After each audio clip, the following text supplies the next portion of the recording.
Yeah. I gotta join on a thing, oh, yeah.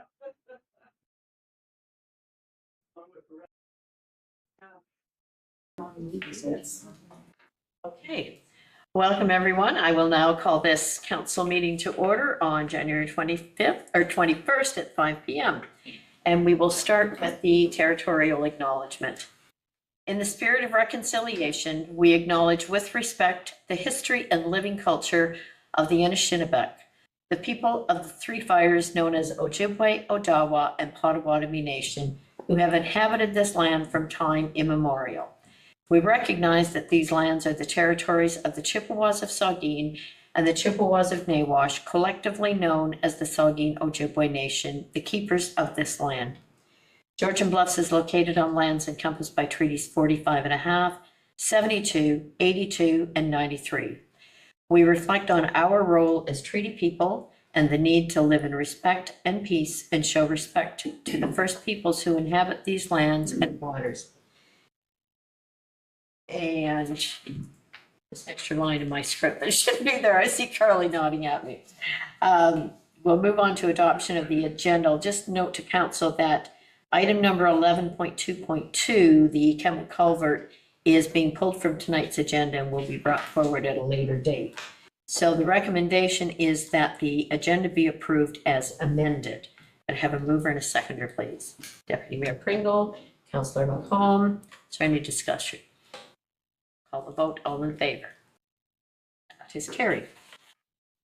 Does any member wish to declare pecuniary interest this evening? If none, you may declare at any time if one should arise. We have meetings from the January 7th, 2026 meeting. Recommendation is that the minutes contained herein be adopted. Could I have a mover and a seconder, please? Councillor Winters, Councillor McComb. Is there any discussion? Call the vote. All in favor? That is carried. And I believe the CAO has an announcement to make this evening. Yes, thank you, Mayor. I am really pleased to start again a tradition that we've had in the past where new staff members will come before council and the first one after they start for an opportunity for you to meet the new staff person. I think it's a really good idea, especially for a position that we're filling in this case, that is some events and social media and communications. So yeah, I would hate for you to attend an event, especially in our 25th anniversary year, and have a staff person that you don't know. So with no further ado, I'd like to introduce you to our special events and communication coordinator, Skyla Lundy. So Skyla comes to us. Skyla. Hi. I'll give you a chance to speak if you want. Right, with a full house. Yeah, all these people came to meet you. Skyla comes to us. We're really fortunate with a really long history in events planning and working in the community at events and with social media. And so I've certainly had the opportunity to meet her. Excited about the experience that she brings and how she can bring that to our organization. And you'll see her at the events in our 25th year, and you'll know that that's Skyla. Thank you. Welcome, Skyla. Thanks for being here this evening. Okay. Anybody else have an announcement? I will have at the next meeting to do with Roma, but I just got back late last night and I haven't sort of unpacked all that information yet, so I'll bring that at the next meeting. But it was a really good conference. Councillor Coburn, CAO Thompson, and I were there, and it was really good, really well attended. I think just shy of 2,000 delegates there, so went very well. Public hearings. Recommendation is that the council meeting be recessed to hold a public hearing for zoning bylaw amendment application Z0126 for Kambiz Tirani and Nona Burjani. And I hope I pronounced those somewhere near close. Could I have a mover and a seconder, please? Deputy Mayor Pringle, Councillor McComb. Is there any discussion? We'll call the vote. All in favor? That is carried. So this meeting has been called to consider zoning bylaw amendment application Z0126 for property legally described as Plan 1077, Park Block 42 in the former township of Sarawak. Madam Clerk, please advise the method by which notice of this meeting was given. Thank you, Madam Chair. Notice of this public meeting was given by ordinary mail to all property owners within 120 meters, 400 feet of the subject property by email to all the prescribed bodies on December 16th, 2025, posted at the subject property and posted on the Township of Georgian Bluffs website. If an agency or public body does not make oral submissions at a public meeting or make written submissions to the Township of Georgian Bluffs before the proposed zoning bylaw is adopted or passed, the agency or public body is not entitled to appeal the decision of the Township of Georgian Bluffs to the Ontario Land Tribunal. The agency or public body may not be added as a party to the hearing of an appeal before the tribunal unless, in the opinion of the tribunal, there are reasonable grounds to add an agency or public body as a party. Thank you, Madam Clerk. And Planner, please proceed with your review of the application. Thank you, Madam Mayor. Kambiz Charani and Nolan Barjani own property located at 183 Sudakruti Street, which backs onto Presqu'île Road. They also own a smaller 0.02 hectare parcel of land adjacent to their main parcel that lies on the east side of Presqu'île, backing onto Georgian Bay. This smaller parcel is a separate conveyable lot designated as Inland Lakes and Shoreline Settlement Area and Hazard Lands in the County of Barrie Official Plan, and is zoned as shoreline residential in the township zoning bylaw. The applicants wish to build a single detached dwelling on this parcel serviced by municipal water and a private on-site septic sewage system. To accommodate the proposed dwelling, the applicants have applied to amend the township zoning bylaw to vary the minimum front yard setback from 7.5 meters, as is in the bylaw, to 2 meters, and to vary the minimum rear yard setback from 7.5 meters to 0.6 meters, and to vary the lot coverage from 20% to 25%.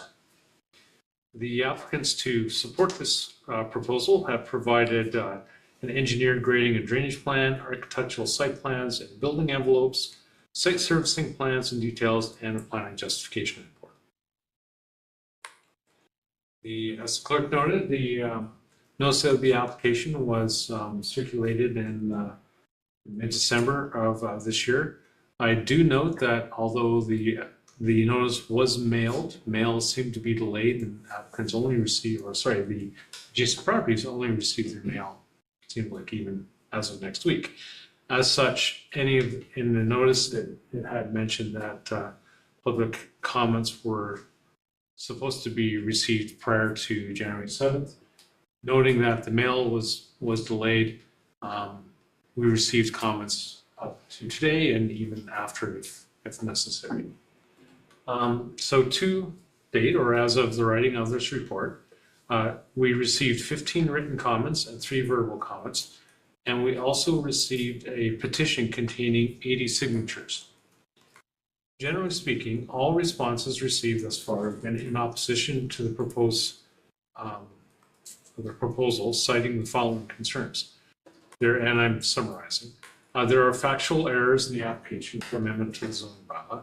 The proposed amendments are not minor in nature. The proposal, if implemented, represents hazards to pedestrian and vehicular traffic on Presqu'île Road. The proposed amendments conflict with the 2018 Grey County Official Plan.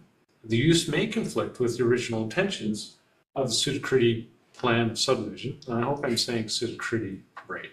I say Sutakriti, but I don't know that I'm right on that. It's like tomatoes and tomatoes. I'll try to say Sutakriti. Previous building proposals for this property were denied by the township in the past. The proposed setbacks do not address environmental concerns, wave and storm impacts from Georgian Bay as an example. The proposed setbacks impact snow storage and may cause traffic impacts along Presqu'île Road. The proposed parking area does not comply with the zoning bylaw, and given the narrow street, guest parking would create traffic impacts. Copies of all the received correspondence and petition are included in the appendices to this report, which the council has. Today, we've also received comments from the Great Salt Conservation Authority, who provided our comments through our initial pre-consultation for this application. And they note that most of the property is outside the wave uprush and 100-year flood line for Georgian Bay, but almost completely within the Conservation Authority's regulated area. As such, permits would be required from the Conservation Authority should this move to building permit stage. In terms of next steps, the purpose of this public meeting is, as council is aware, is to provide an opportunity for discussion regarding the proposed zoning bylaw. Following this hearing, staff will review and consider all comments received and will prepare a recommendation report on the proposed development for presentation at a future council. That varies depending on the extent of comments received and takes us time to review those recommendations. So I can't say it's going to be next week or next council meeting or a couple council meetings from now, but when that does come forward, it will be posted on our website, I'm sure, through our agendas. Thank you very much. And I understand the applicant has prepared a presentation. And is Mr. Berjani online here? Okay.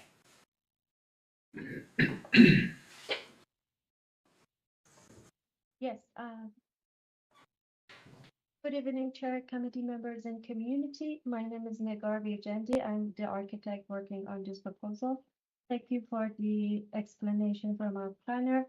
I want to start with one important point, that Block 42 is a legal lot of record, zone shoreline residential. I understand that many neighbors have enjoyed this lot remaining empty for years, but it's a private property and it does have the right to be developed. Our goal is to do it in a careful, responsible way while respecting to the neighborhood, shoreline, and community. Please, slide 3.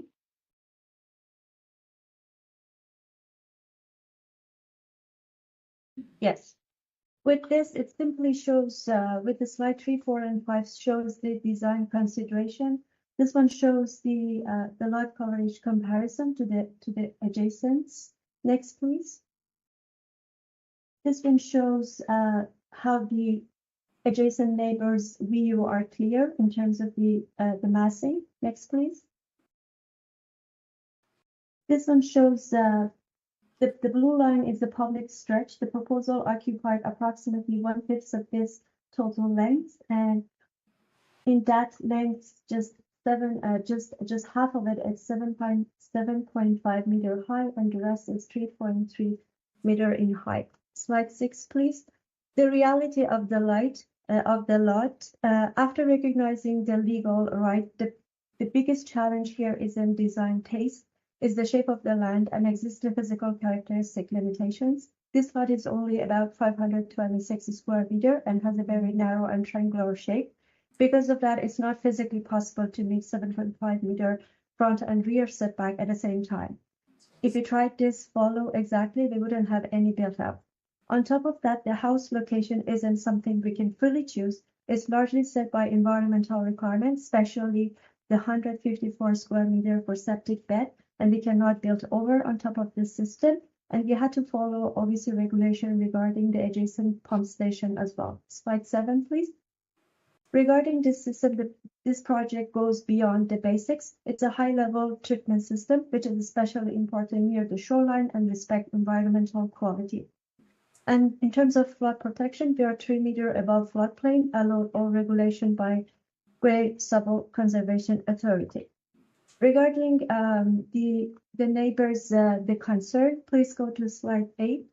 We've listed closely two important concerns about snow storage, road safety, and views. To help with winter condition, we are open to creating larger front setback and provide about 60 square meter of the space for the snow storage in front of the building, so snow isn't pushed into the road. And clearly, as the primary property, 183 Sutakuti Road, well maintained year around, this one will follow as well. We also want to be clear that nothing will be built on the shoreline road allowance.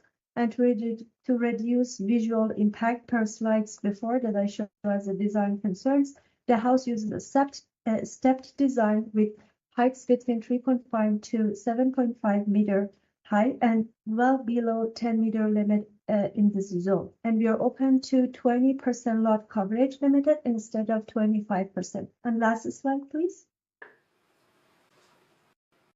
Requested variances. First, recognition of the undersized lot area. We are sure this is common and acceptable practice in other cities when the existing physical characteristics do not align with the required zoning, and it counts as the minor variances. The township has recognized several smaller lots of record, such as SR 54.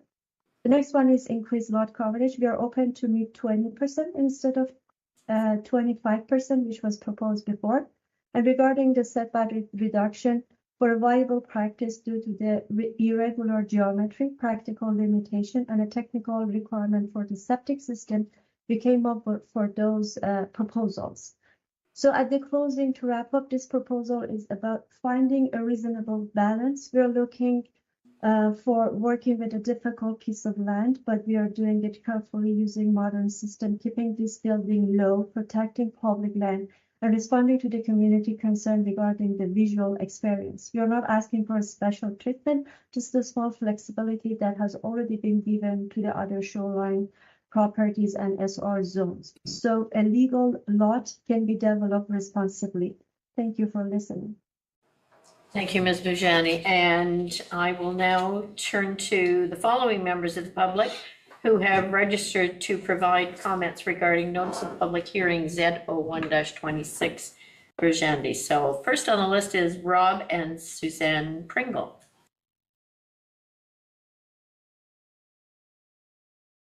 Thank you, Madam Mayor. I would actually have you come up to the podium here and, even though I've just said your name, give your name to the clerk so that she can record things properly. Rob Pringle. No relation. I was going to clarify that. At least not in the last 1,000 years. Maybe a lot longer than that.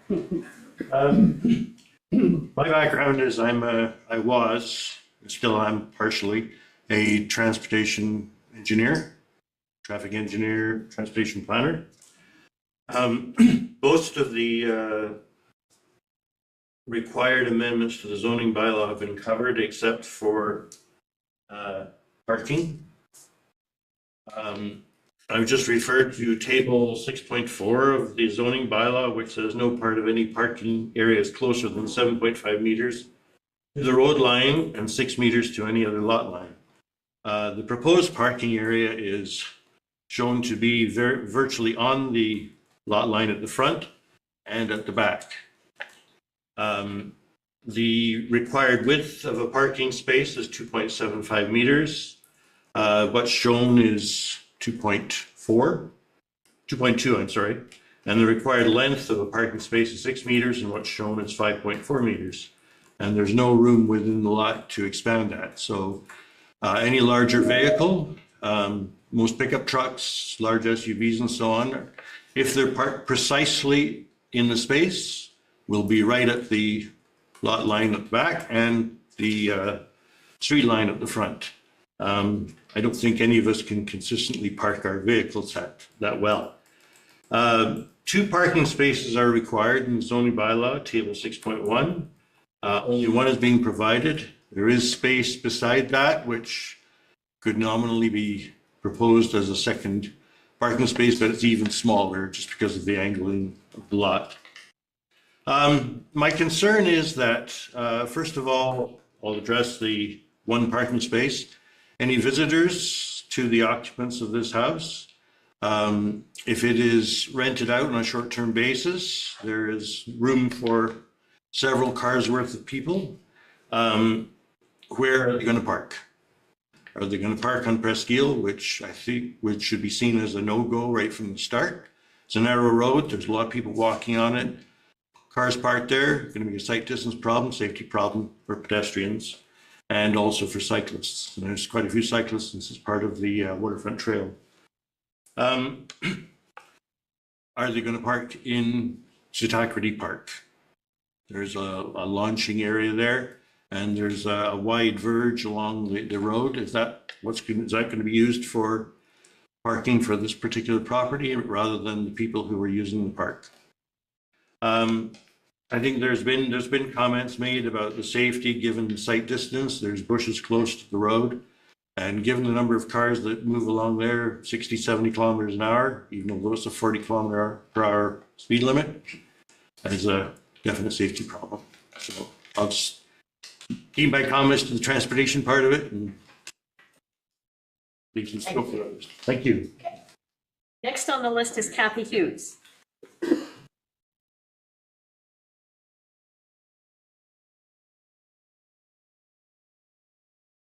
I'm Kathy Hughes. I live at 180, at 183 Ishwar. I'm a frequent dog walker along that road, and as a neighbor, Pringle just commented, that road is narrow, and the sight lines are not good at the best of times. This time of year, with the snowbanks, there's little room anyway. And so when and there's only one spot as we know for cars. And so I think it's going to be an impact of my personal safety when I'm walking on that road. So there won't be enough room for me and my dog. Thank you. Thank you, Kathy. Lois and Greg, and I'm not going to try your last name. We're here, but chose not to speak. We registered our comments in. Okay, that's fine. Thank you for letting us know that. Brent Glazier.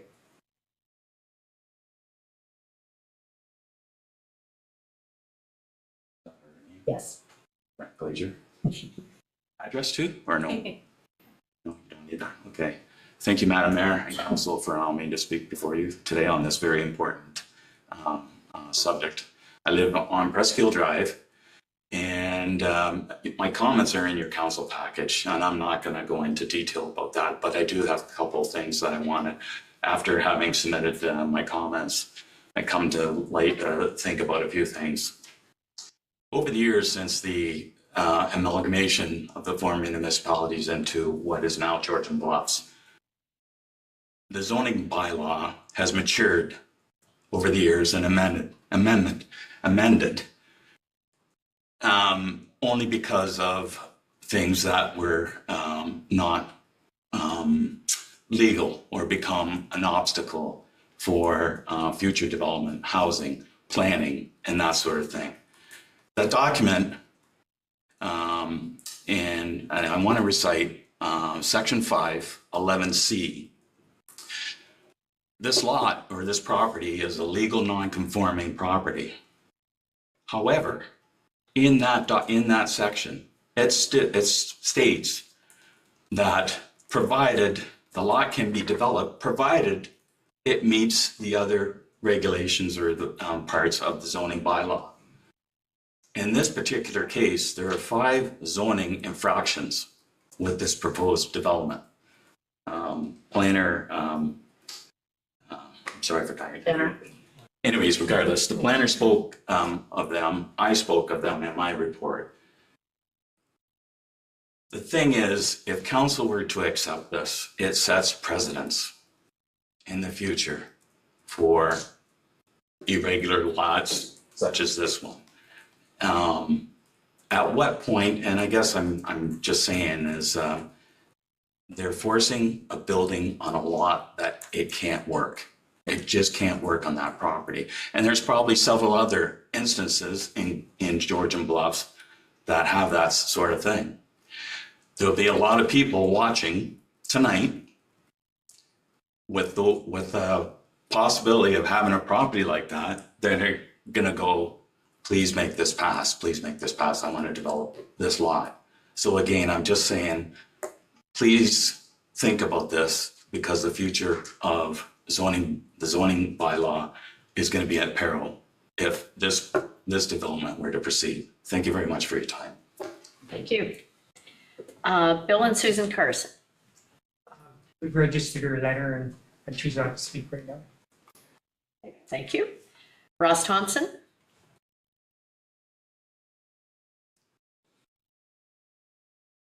Not here.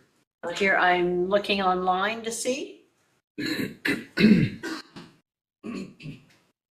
like it. Okay. Robin Moore.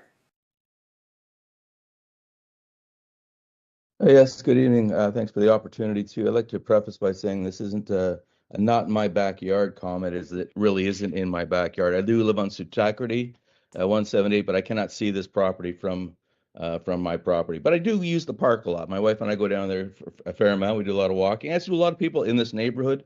A lot of tourists come down and use that park.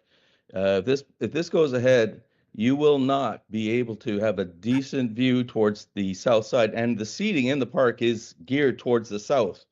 There are no buildings south of the park on Presque Hill Road, so you're gonna mess up the park for everybody. I mean, what's the point of having a park if you're gonna sit there and you're gonna be in someone's backyard?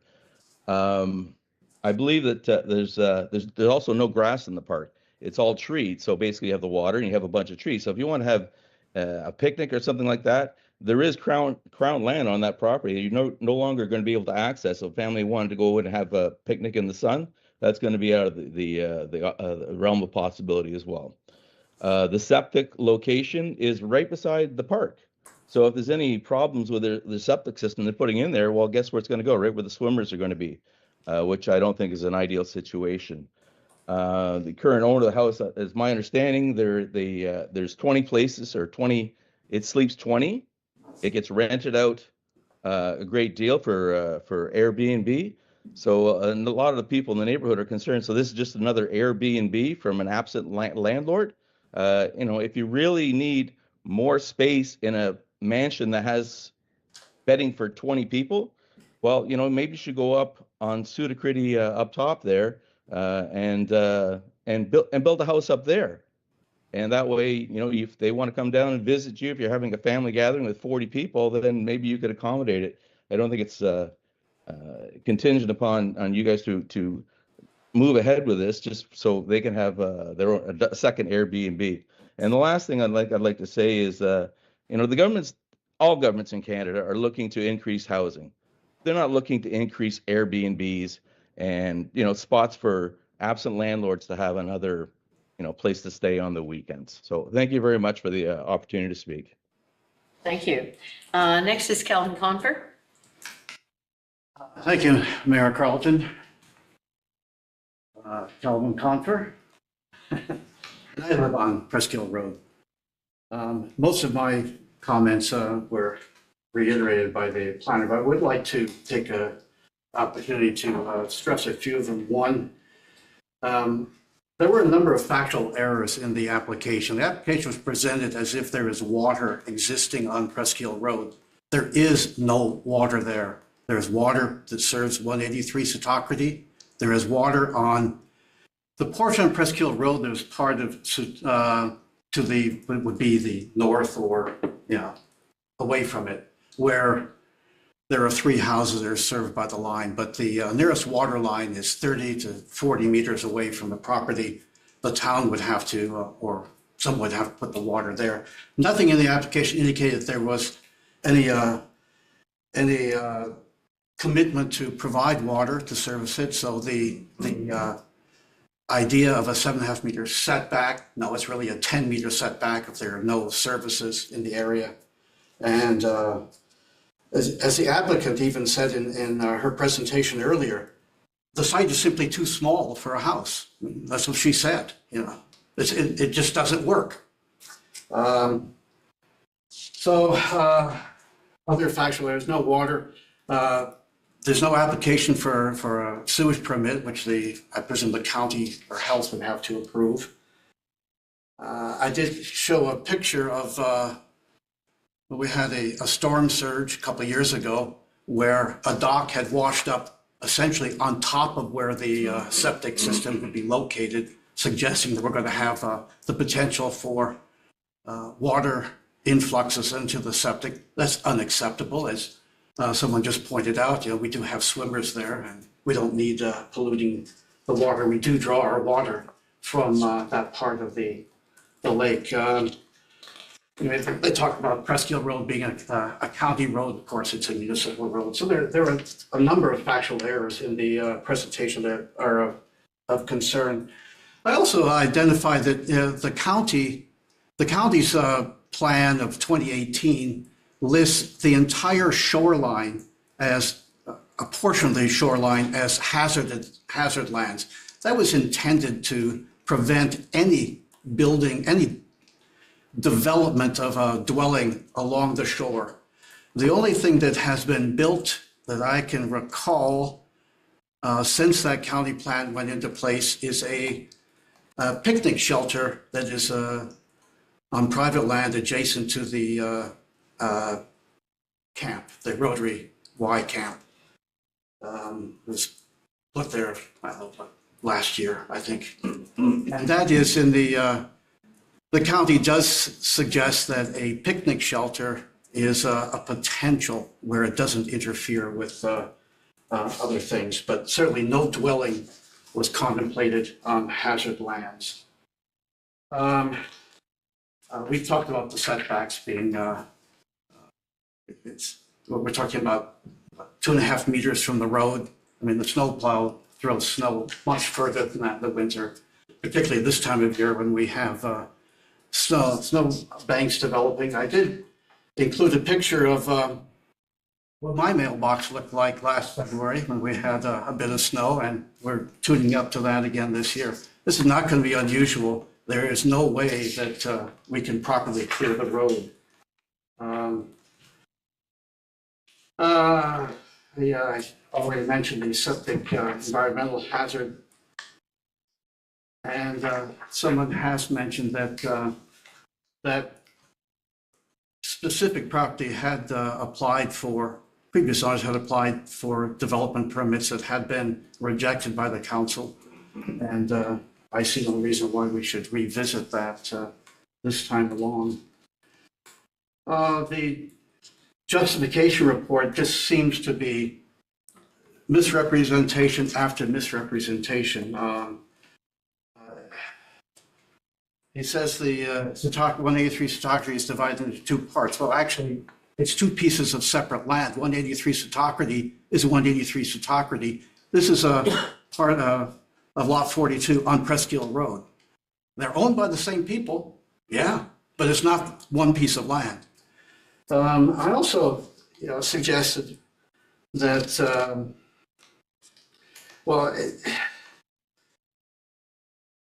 it said it's compatible with the neighborhood.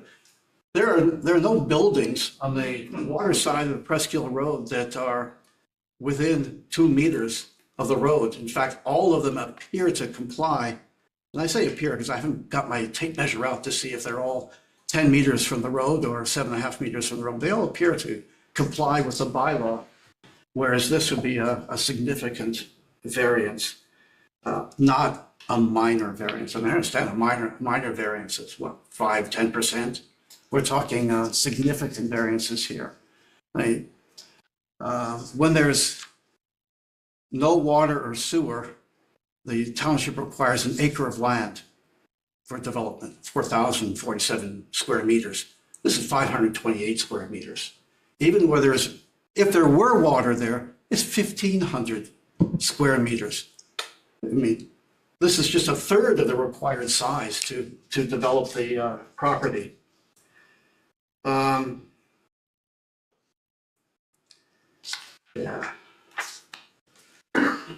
provincial policy, I mean, this is a secondary development area. This is not a primary development area in the Grey County plan. Cobble Beach is primary development, Owen Sound is primary development, but Presqu'île Road is a secondary development area. It's not a primary development area. And that certainly isn't brought out.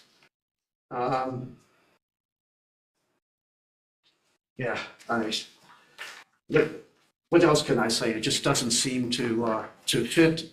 There are so many anomalies in the application, errors in fact that I believe council should simply say no and encourage the owner of 183 Sitockrity to consider if indeed they would like to have an additional house or a dwelling for a family, consider splitting 183 Sitockrity in half, consistent with the properties immediately to the, I would call it the north, but north or northwest. Yeah, Anyway.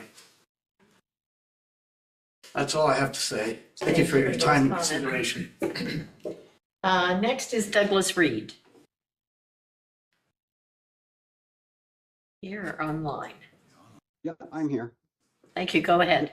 Yeah, good afternoon, everybody, and thank you for your time today, Madam Mayor and the council members. Really, from my perspective, so my name is Doug Reed. I live at 122 Ishwar Drive. I live directly north, about 400 meters above 183, and about 400 meters to the shoreline. I am deeply concerned, as many of the residents have suggested today. I won't go through all of my points, as many of them have been discussed by the applicant as well as the presenters. I think there are some key points that have been discussed, I think still need to be reiterated, and then obviously is the lot size. And then if we take a look at the guidelines of the township of Georgian Bluffs, if we take a look at the existing lot area, it's approximately 823 square meters. It looks like my numbers and the planner as well as the applicants are pretty close, but from a building perspective on the shoreline, it looks like that we need at a minimum of 1,500 square meters. I did go through with not having a lot of time to see if there was anything built on a shoreline less than that. I couldn't find anything under 1,000 square meters or even close to this property size or proposed development. With regards to, sorry, my hands, I'm in troubles here today. I apologize for the delay. Yeah, there we go. So what was also discussed was, the recent provincial legislation has established a benchmark of approximately plus or minus 10% as a threshold for what may be considered a minor or inconsequential variance.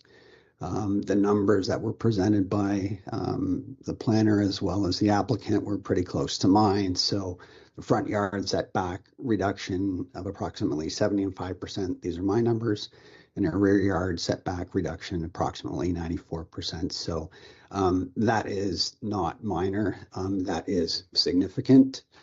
So for me, yes, we have an irregular lot, but really we still have to follow the bylaws and zoning bylaws set forth by the township. As others have said, we have a narrow roadway.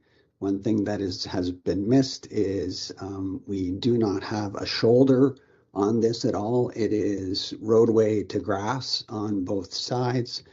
Typically, you'll see on an average summer weekend, people parking on the road down by the park, which everybody has discussed, or even on the grass of the subject property.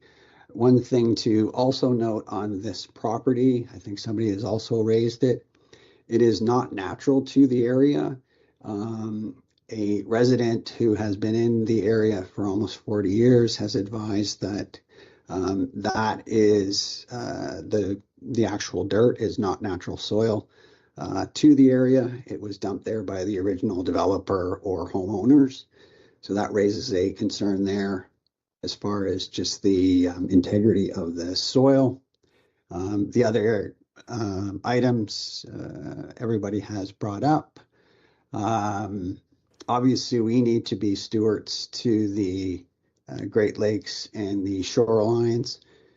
Again, what has been brought up by everybody has been the septic feasibility. I still have the same concerns with that.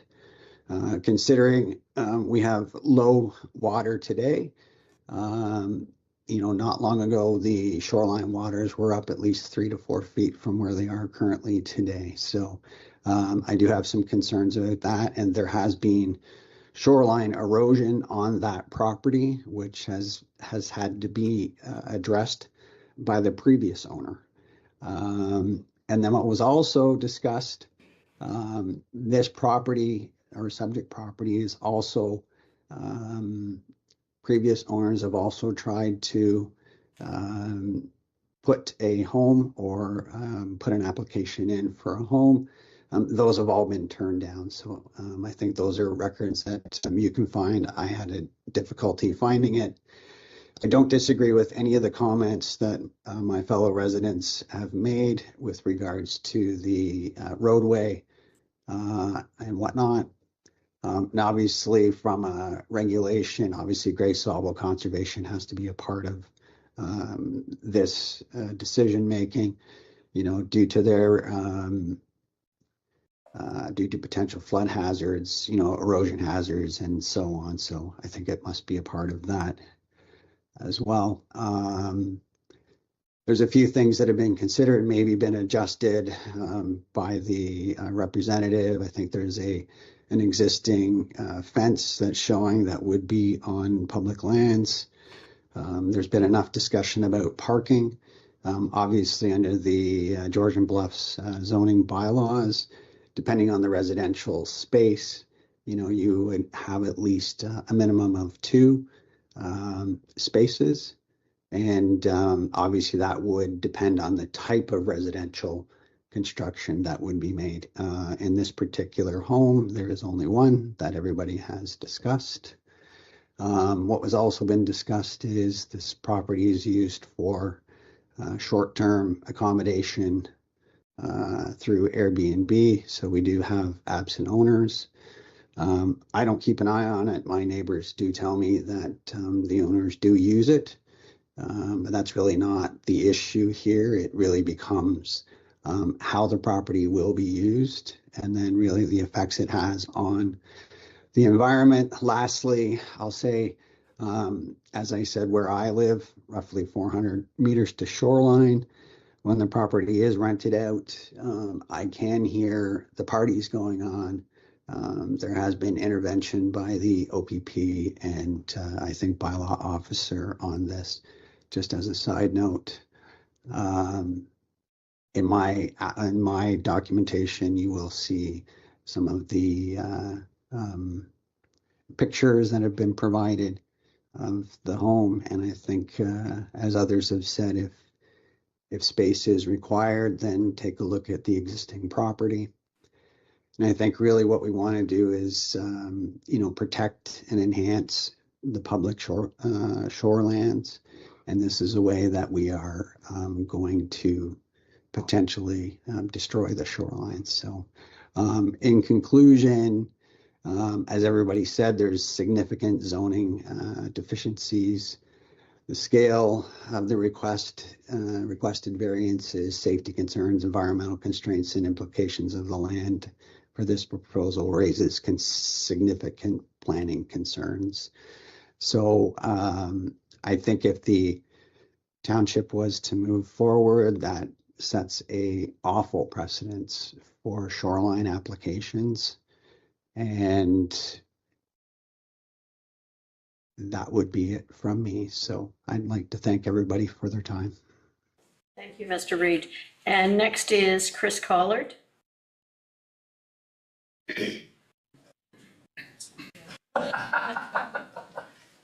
Well, Madam Mayor and council members and all the ancillary members of the group here. I live opposite the 15-bed hotel. It's not a perfect place to live, but I've accepted it. And my only real complaint is that, other than the fact that it doesn't meet the zoning requirements, if it's not going to be a residence for people to live in, then it kind of defeats what Georgian Bluffs is about in terms of providing housing for people, good places to live. I would just like to object to the use of this property, this house. If it's going to be short-term rental, I would like to object to that use for that property. Other than the fact that it doesn't meet all the other requirements for zoning, etc., that's up to the council to decide on. But just as a personal matter, there's a 15-bed hotel, there's a boarding house beside it. Do we need any more short-term rentals? I think not. Thank you for your time. Thank you. Next, I have Doug Morrison and Jane Fritz. I have you listed together. Are you speaking individually? Or are you together? Jane's out of the country. I know that. I'm not sure where Doug is. Thought I just saw Jane log on. Yeah, James. Oh, there she is. Hi, I can speak. Can you hear me now? Yes, we can. Go ahead, Doug. Okay. Sure. Thank you, Mayor and Council, for allowing us to speak and explain more detail here that we provided. I'll add that I agree with everything everybody has said, and I'm basically building on what they've said, and I don't want to repeat it. But there's some additional information that's really worth knowing, and that is Jane and I go back to 1988, living in Sutakarti Park. There was only 3 houses at that time. And we went through a lot over those almost 40 years. We understand the area on an intimate level that I don't think many people do. Many people haven't been through this. So we have spoken to Cecil Bridge. We have spoken to Brian Brown. We have spoken to Jan McDonald, who was the planner and the designer of the subdivision and its approval and its conditions by the County of Grey. It was one of the first that they approved of that type. That's what Jan told us. And we spoke with Jack Milne. Jack Milne was a surveyor there. He surveyed the whole property. He laid it all out. He laid out the subdivision. So, you know, right off the bat, I'll start with a very small thing, and that is where the municipal road is pinned on the lower road, the original shore road allowance starts from where that pinning is, and it goes to basically to the rocks, to the water line. That is the shore road allowance, and that is law. So that's a concern and an issue to anybody, because you know what? You're going to have to pay off First Nations, and you're going to have to get them to sign off on that unless something changes. That's the one issue. But I agree with what Brent is saying about 5 zoning infractions or concerns. So the point that we learned with the garage next door is that was a situation where next to 177 is we own both 177 and 179. 179 is pinned with a GPS right basically by satellite to the point, and it's been completely engineered for the land. So that's a point. We took that very seriously. It was a condition of the township or the municipality to be that detailed and compliant. It is 7.5 meters from the road. And you know what? When I'm blowing the snow there, I realized last night and the last couple of nights, I need that whole 7.5 meters because there's a hell of a lot of drifting. There's a lot of snow comes off that road. And that's a concern. And down below, you're going to have a house that is 6 feet from the side of the road. So eventually in 200 years, that house is going to be subjected to salt and water and ice damage. How can that be safe? But I'm going to go back to what Jan McDonald said. And I remember it very clearly. In the garage next to 177, there was a number of violations. This is zoning violations, let alone building code issues. But she said that good planning and development requires good zoning and following the zoning laws or bylaws. And that zoning bylaw is very clear around 7.5 meters, which we complied to when we built at 179. So that is the one issue. And then for the council, if they need to, and even the planners, they can go to the documents that we submitted. And those documents, we've had consultation by planners. We've had consultation with Niall Lobley. We've learned and listened. Jack Milne made it very clear. We learned this very intimately. Jack Milne said, those lot lines are pinned. And you know what? There was no building envelope approved for the lower road. It never was by Jan McDonald. It wasn't intended to be built on. It was an ashram, which meant a gathering place for people to come together. That's what ashram means in India. So some of our neighbors, 2 of our neighbors, the Gosines, they know this. They're Jenny Brown's brother. and they were there at that time. So I'm going to go back to that.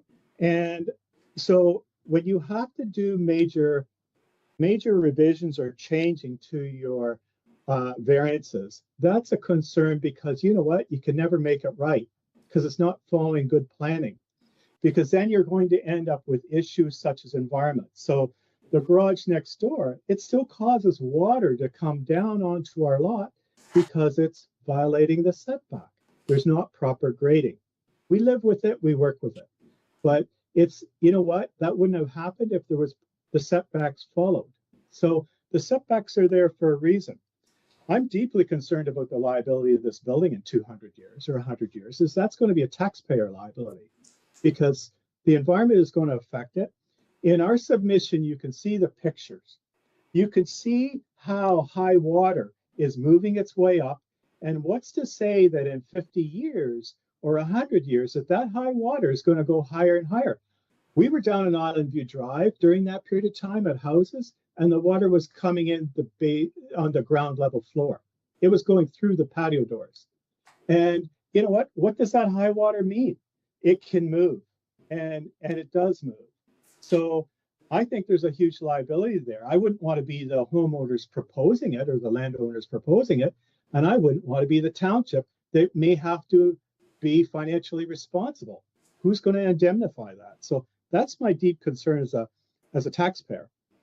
The other things have to do with everything everybody said, and I think that the setbacks and not following the zoning is the biggest concern to me. And you know, that is up to the council, I think, to understand that risk. There's different types of risk there, quite a number of risks, and that's part of my job at what I do, is actually evaluating and reporting risks. So I'll just leave it at that. Thank you for the time to speak. I don't know if Jane wants to speak at all. I think she's okay, but these are the key points, let alone everything that others have said. Thank you very much. Okay, thank you, Doug. Jane, I see you on there. Did you wish to speak as well?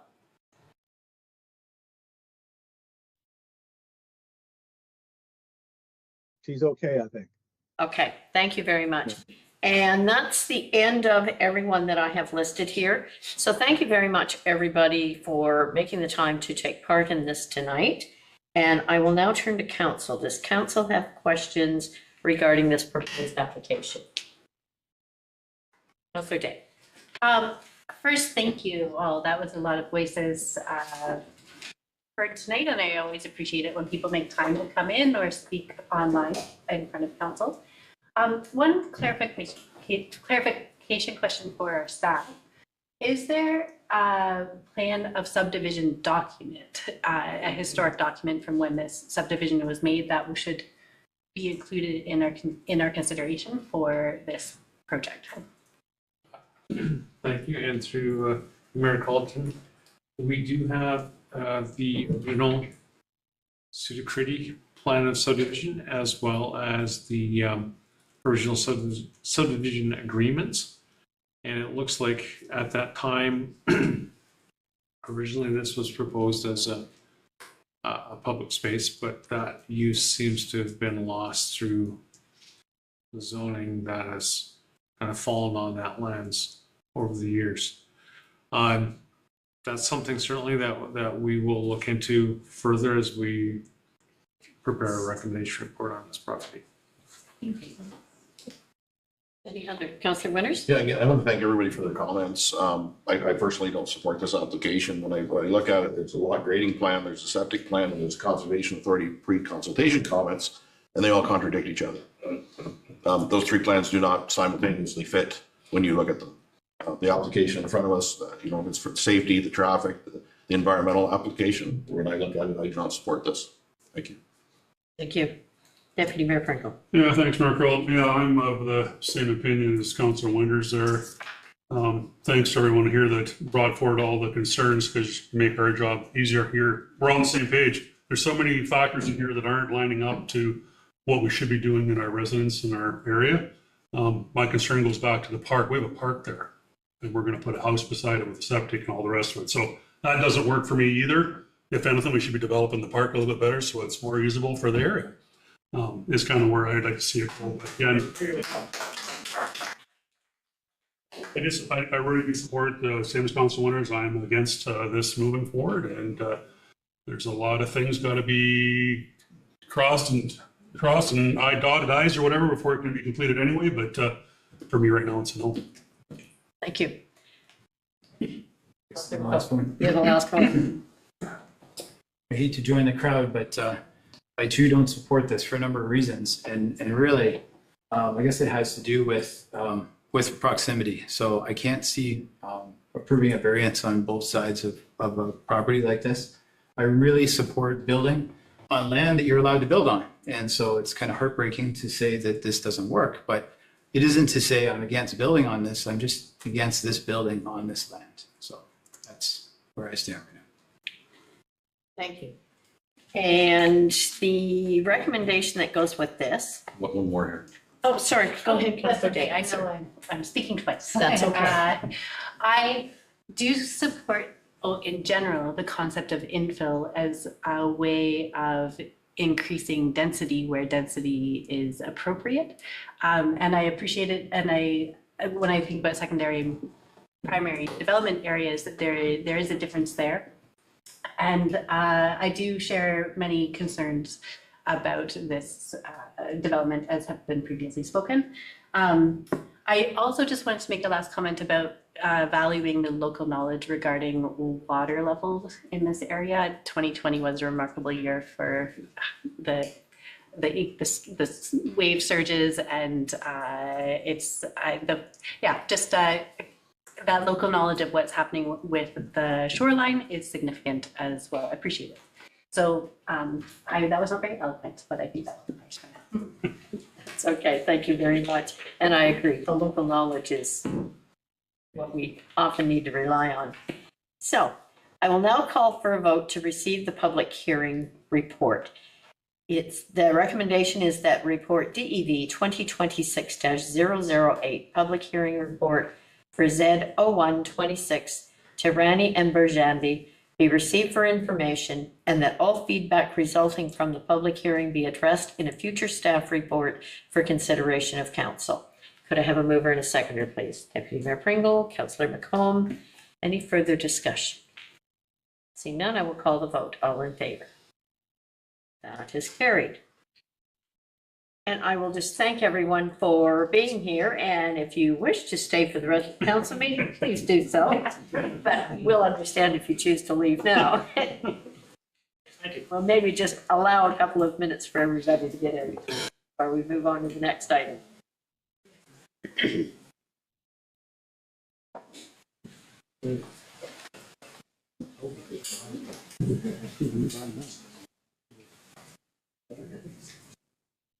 Yeah.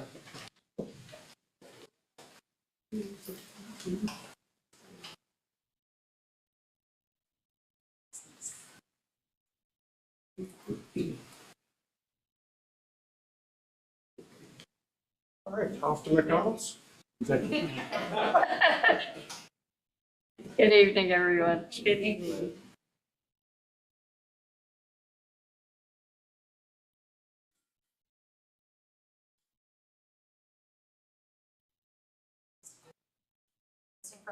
You thought you had the best crowd ever. Okay. I know, right? Okay, so next item that we need to do is to adjourn this public meeting. So if I could have a mover and a seconder, please. Councillor Day and Councillor McComb. Now we'll call the vote. All in favor? That is carried. The meeting is adjourned, and we will now move on to the next one, which is this meeting has been called to consider zoning bylaw amendment application Z1025 for property legally described as HMS Park Lot 20. Madam Clerk, could you please advise the method by which notice of this public meeting was given? Thank you, Madam Mayor. Notice of this public meeting was given by mail to all property owners within 120 meters, 400 feet of the subject property, by email to all the prescribed bodies on December 8th, 2025, posted at the subject property and posted on the Township of Georgian Bluff website. If an agency or public body does not make oral submissions at a public meeting or make written submissions to the Township of Georgian Bluffs before the proposed zoning bylaw is adopted or passed, The agency or public body is not entitled to appeal the decision of the Township of Georgian Bluffs to the Ontario Land Tribunal. The agency or public body may not be added as a party to the hearing of an appeal before the tribunal unless, in the opinion of the tribunal, there are reasonable grounds to add the agency or public body as a party.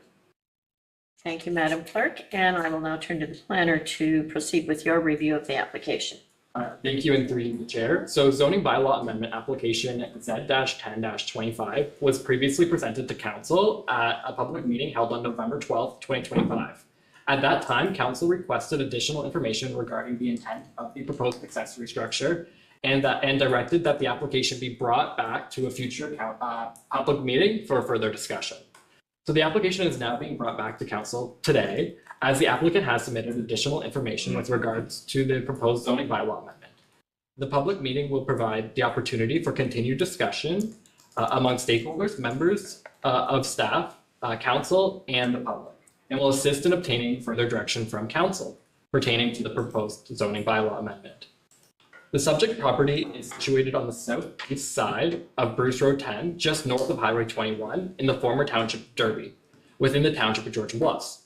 In accordance with Schedule A of our official plan, the subject parcel is subject to the County of Gray's official plan, and within the County of Gray's official plan, it is zoned agricultural. And additionally, it is zoned agricultural in accordance with the Township of Georgian Bluffs zoning bylaw 2020-020. So the applicants have proposed the construction of a garage for the storage of personal recreational equipment and other personal items. It is staff's understanding that the applicants own a cottage in a neighboring municipality, but the cottage lot is not large enough to accommodate the garage structure. The purpose of application Z-10-25 is to seek relief from section 5.1.1 to permit the construction of a garage classified as an accessory structure on the property without the requirement of a principal residential building.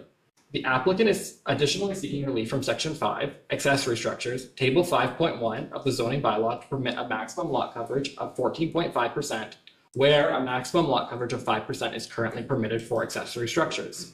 Additionally, relief is requested from section 8, the agricultural zoning designation, table 8.2 to increase the permitted lot coverage from 10% to 14.5% to accommodate the proposed accessory structure. No other amendments to the zoning bylaw have been proposed at this time. I just want to note that staff did conduct a site visit to the property on December 8th, 2025, and notice of the application was posted in accordance with Ontario Regulation 545-06 made under the Planning Act, and was given on December 8th, 2025, by mail to all property owners within 120 meters of the property, which is subject to the application, and to all required agencies. Notice of the public hearing is also posted on the property and the township's website. Staff note that, as directed at the previous council meeting, we have reached out to SON for comments with regards to this application. To date, we have not received a response, but remain committed to engaging with their representatives and will incorporate any feedback received into the ongoing process should they provide it at a later date. With regards to comments received thus far, we have received comments from GEI indicating that the property is not within the municipal drain, and therefore they indicate no concerns. Gray Sawmill's Risk Management Office as well did provide comments indicating that it is not within a vulnerable source water protection, and as a result, they do not have any concerns. And we have received comments from the County of Gray indicating that there is a potential for karst on the property, and should it be discovered at the time of building permit issuance, that they obtain a karst study. We also have received comments from members of the public with concerns to the entrance of the property, as it is just directly north of the Avonlea roundabout, which has that right in, right out situation. We have obtained comments from the County of Gray's transportation team, which indicate that they have no concerns with regards to the proposal at this time. But we also have received concerns from a member of the public as well, who I believe is online tonight, with regards to the use of the structure. So we have been in talks with the applicant, and they've noted that they're open to considering a no residential dwelling clause or a no commercial clause on title of the property to alleviate any concerns about long-term use of the structure. But I believe the agent is here tonight, as well as the property owner, if you have any questions. Thank you. That concludes my. Thank you very much. And I understand that the applicant has registered and may wish to speak. So, Mr. Turnett, are you online? I am, yes. Hello. Did you wish to speak to this application? Absolutely. I also have Ryan with me from Home Hardware. Uh, it's been an interesting process. I bought a cottage on Chesley Lake in 2019, and as I said earlier, that it doesn't have a lot of land or property. I can get 2 cars parked on there. So I purchased this lot of land with hopes of putting a storage garage for my boat, my Sea-Doos. My son, who is with you today in person, has recently moved to Southampton and is working at the Sable Beach Golf and Country Club. So he has a vested interest in getting this storage built for his sleds. So it's really as simple as that. It's an awkward little lot. When we initially purchased it, it was listed as agricultural. And when I tried to approach a planner many years ago, the zoning came back as residential. So that was another hiccup at that time. So I decided to try to sell the property, and nobody wanted it. So Ryan from Miller said, "You know what? Let's try to get this done because it is an awkward lot." So we're back, and since purchasing the cottage at Chesley Lake, I've recently bought a 200-acre forest property just north of Red Bay, which we're hoping to use for hiking, ATVing, and perhaps sledding. So I've got no hidden agenda. I think I was asked to write another affidavit recently stating that this is a simple storage request for my toys. Also noted on that lot that there's a farmer's field right behind the lot. And I noticed that the farmer uses the property to access the farmer's field. I have no issue with this, and I'm open to allowing that to continue because it's a win-win situation. My neighbors also to the right, I've noticed at times there was some trailers parked on the property. Again, not an issue. I simply would like a building structure to house my toys. And I'm hoping, given the strange shape of the lot and location, that you'll allow me to do so. Thank you. Thank you very much for your comments. And I will note that 2 members of the public registered with the clerk to provide comments in support of or in opposition to the application. I have Janice and Dave Patchell. Are they online? They're online? Okay. Please go ahead.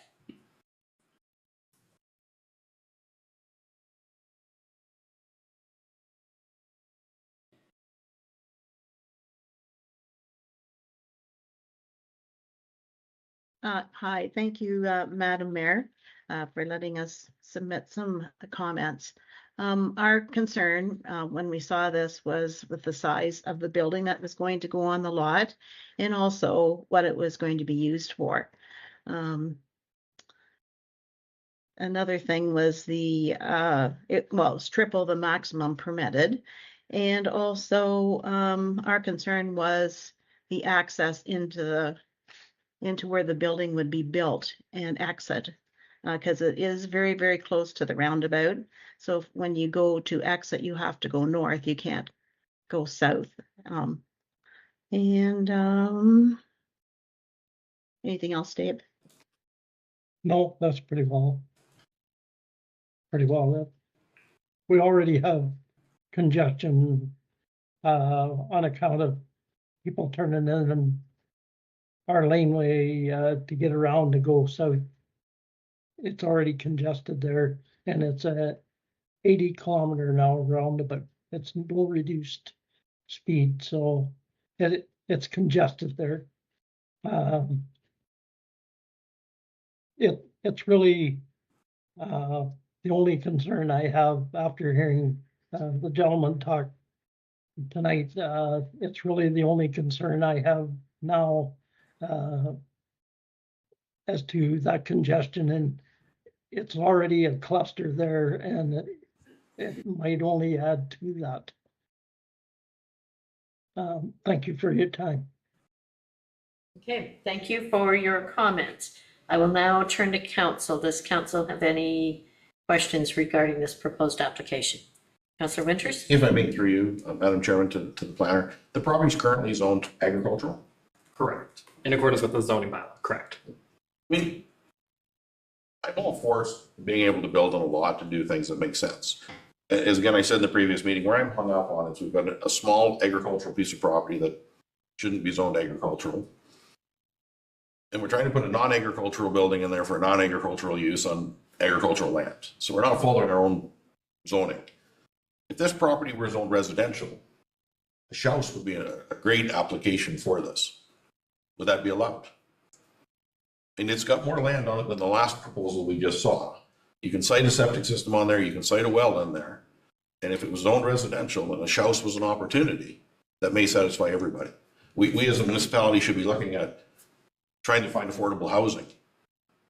And putting a shed on a piece of property to say, I'm no longer going to use it as residential, I'm struggling with that. I'm struggling that it's zoned agricultural, whether it should be or not. A non-agricultural building with non-agricultural use and agricultural land doesn't seem like the right way for council to do this. There's got to be a way that this can be navigated logistically. Through the chair. So thank you for your question. So within the agricultural designation, it does permit a wide range of uses, one of those being an accessory structure. The zoning bylaw typically doesn't go into the contents of the structure, though it does permit the accessory structure. One of the reasons why we're here tonight for that zoning bylaw amendment, along with lot coverage, is the standalone use of the structure without that principal dwelling on the property. With regards to could it accommodate a house? It could, and again, that would be dependent on complying, in this case, with the agricultural provisions of the zoning bylaws outlined in section 8 of our bylaw. It would be tight. It wouldn't be a large house by any means. But with regards to could the property accommodate a dwelling with the agricultural designation, it could. But that would be subject to the owner wishing to pursue that avenue with regards to that use. Any other questions by council?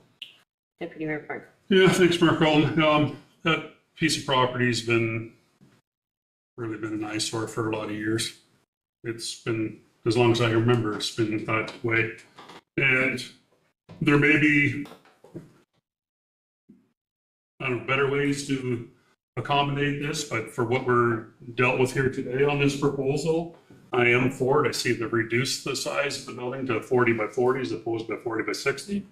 So they have done that part of it, understanding that they're, the son is going to be maintaining the property, looking after the grass and stuff like that too. So of a bad situation of a piece of property that doesn't really look good or come into bylaw standards, I think this is an opportunity, the best case scenario for what we can get there right now. There is obviously better direction that could have been taken on the property, whether it's residential or house, whatever. That's not what we're dealt with here today. What we got today is they wanting to put a 40 by 40 shop on there and look after the property. And so for my mind, I will support that. Thank you. Any other comments? Afraid I'm gonna have to say the same thing. Thank you. I'm gonna have to say the same thing.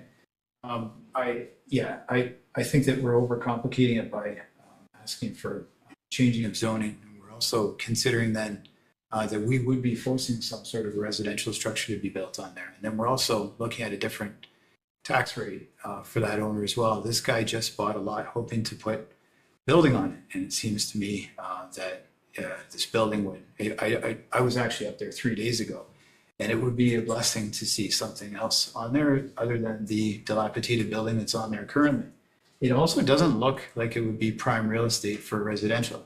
Okay, I appreciate we need more houses for sure, but it's location wise, I don't think it's a fantastic location for residential. But to the Patchell's point, I do want to address that. I know where their property is, and I know that people must be turning around there for sure. If it was a shed and if it had sea-doos in it and ski-doos in it and boats in it, the upside of that is that they're only coming in and out of that garage once in a while. And so the good news is that even if the person chose to turn around in that laneway, heaven forbid, like honestly, I hope not, but even if the person chose to turn around in that laneway, it would only be a couple times or a few times per month. So I don't think that it will, add that much more traffic to their lane. To that point, I've seen a lot of people in similar situations put a gate at the end of their laneway. Wouldn't be my favorite thing to do either, but it would stop people from turning around. So that's my position. Thank you, Councillor Day.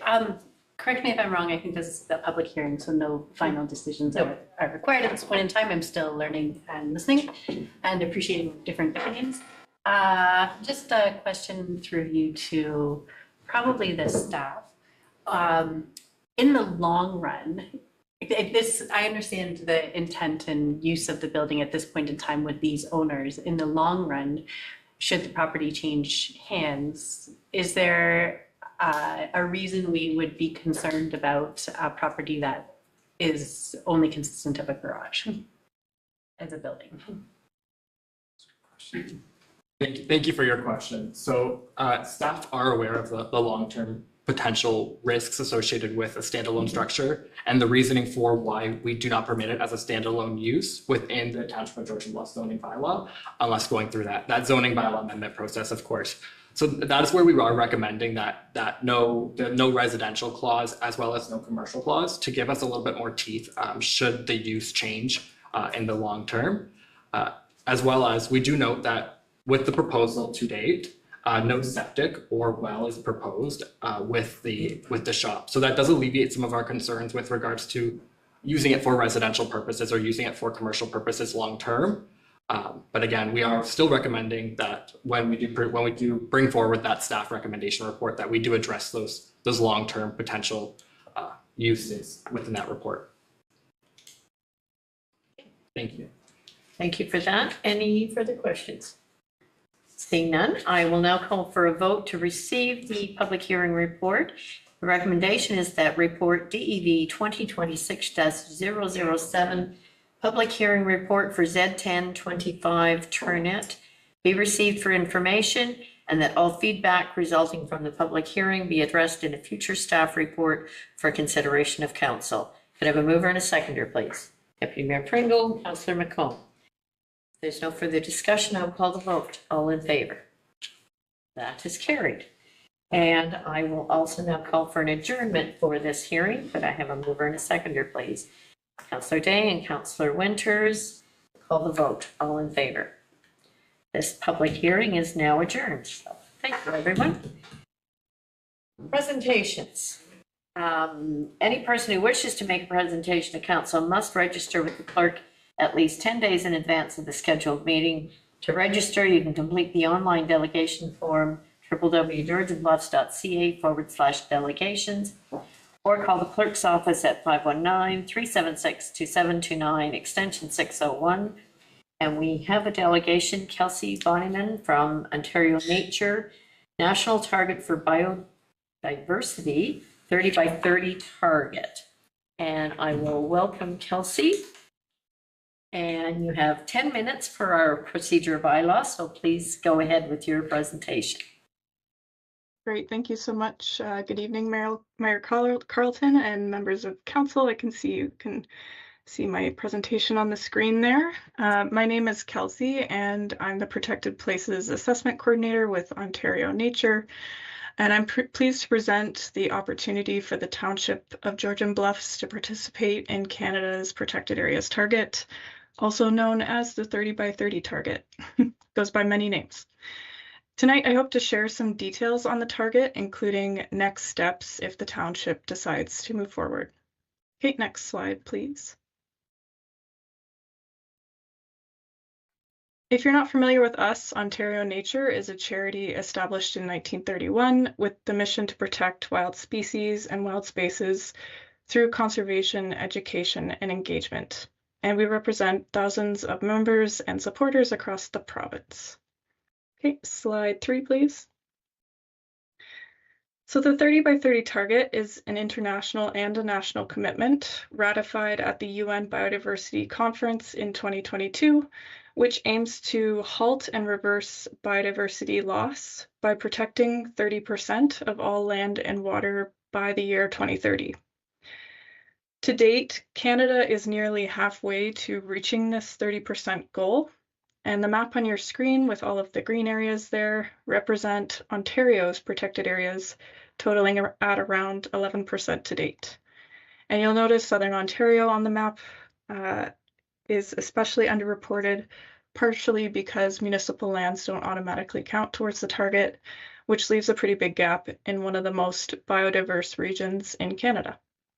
However, since municipalities are key planning authorities who own and manage natural areas, Ontario Nature's been working with them to assess and register their biodiverse natural spaces, and participation is increasing each year. Next slide, please. So Ontario Nature has been involved in 30 by 30 for over 5 years now, and to date, we've worked with over 25 partners, including 16 municipalities such as Ajax, Lambton County, and Toronto, among others, as well as various conservation groups. And with our support, these partners have collectively contributed over 40,000 hectares towards the target, which is largely in and around Southern Ontario. Our role in this work is to assess land on behalf of partnering landowners to make sure that the sites they hope to register meet the Pan-Canadian criteria for contributing to the target. And we'll take a look at these criteria on the next slide. Right, so all sites that are put forward must meet the Pan-Canadian criteria listed here, which in short includes clear geospatial boundaries, long-term policy protections, and high-quality habitat for biodiversity. Even if you're unsure whether certain properties would meet the criteria, that's totally fine. That's what Ontario Nature helps determine through the assessment process, and there's no penalty for lands that don't meet the criteria. They would likely be removed from the assessment right before the final submission. Typically, we have initial conversations with partners to create a list of candidate sites that we think would likely meet these criteria, and then Ontario Nature would take on the assessment from there to determine eligibility. Okay, next slide. So why do municipalities contribute to the 30 by 30 target? First of all, it's free to participate. Ontario Nature has funding and experience to do the evaluation on your behalf, and we've made the process efficient to ensure it's simple and easy for municipalities. Many municipalities also participate to share what they're doing to protect nature in their community. People appreciate knowing that the natural spaces they love visiting are also important spaces for biodiversity, and that their local government contributes to their protection. Being recognized at a national level helps validate your approach to conservation, while at the same time contributing to a global biodiversity movement. Okay, next slide. I mentioned that municipalities we've worked with appreciate the chance to celebrate and can choose to do so if they wish. For example, we've seen many post on social media or release statements on their website, and some even choose to host events. But regardless, we have templates to help you draft your story and reduce capacity on you. Next slide. Finally, I'd like to cover what is required from you to participate. And this slide here can also be considered next steps if the municipality decides to move forward. The first thing that we would need is consent to register the township's eligible land into the National Protected Areas database. And since I feel like this may come up in a question period, I just want to make note that there are no regulatory or policy restrictions imposed on sites that contribute. It's about recognizing municipal conservation efforts, not imposing additional restrictions. The second thing we'll need is GIS data, which includes the shapefiles of the properties that you hope to submit. And finally, we ask for other supporting materials for the assessment. For the most part, these are available online, so we can find them no problem.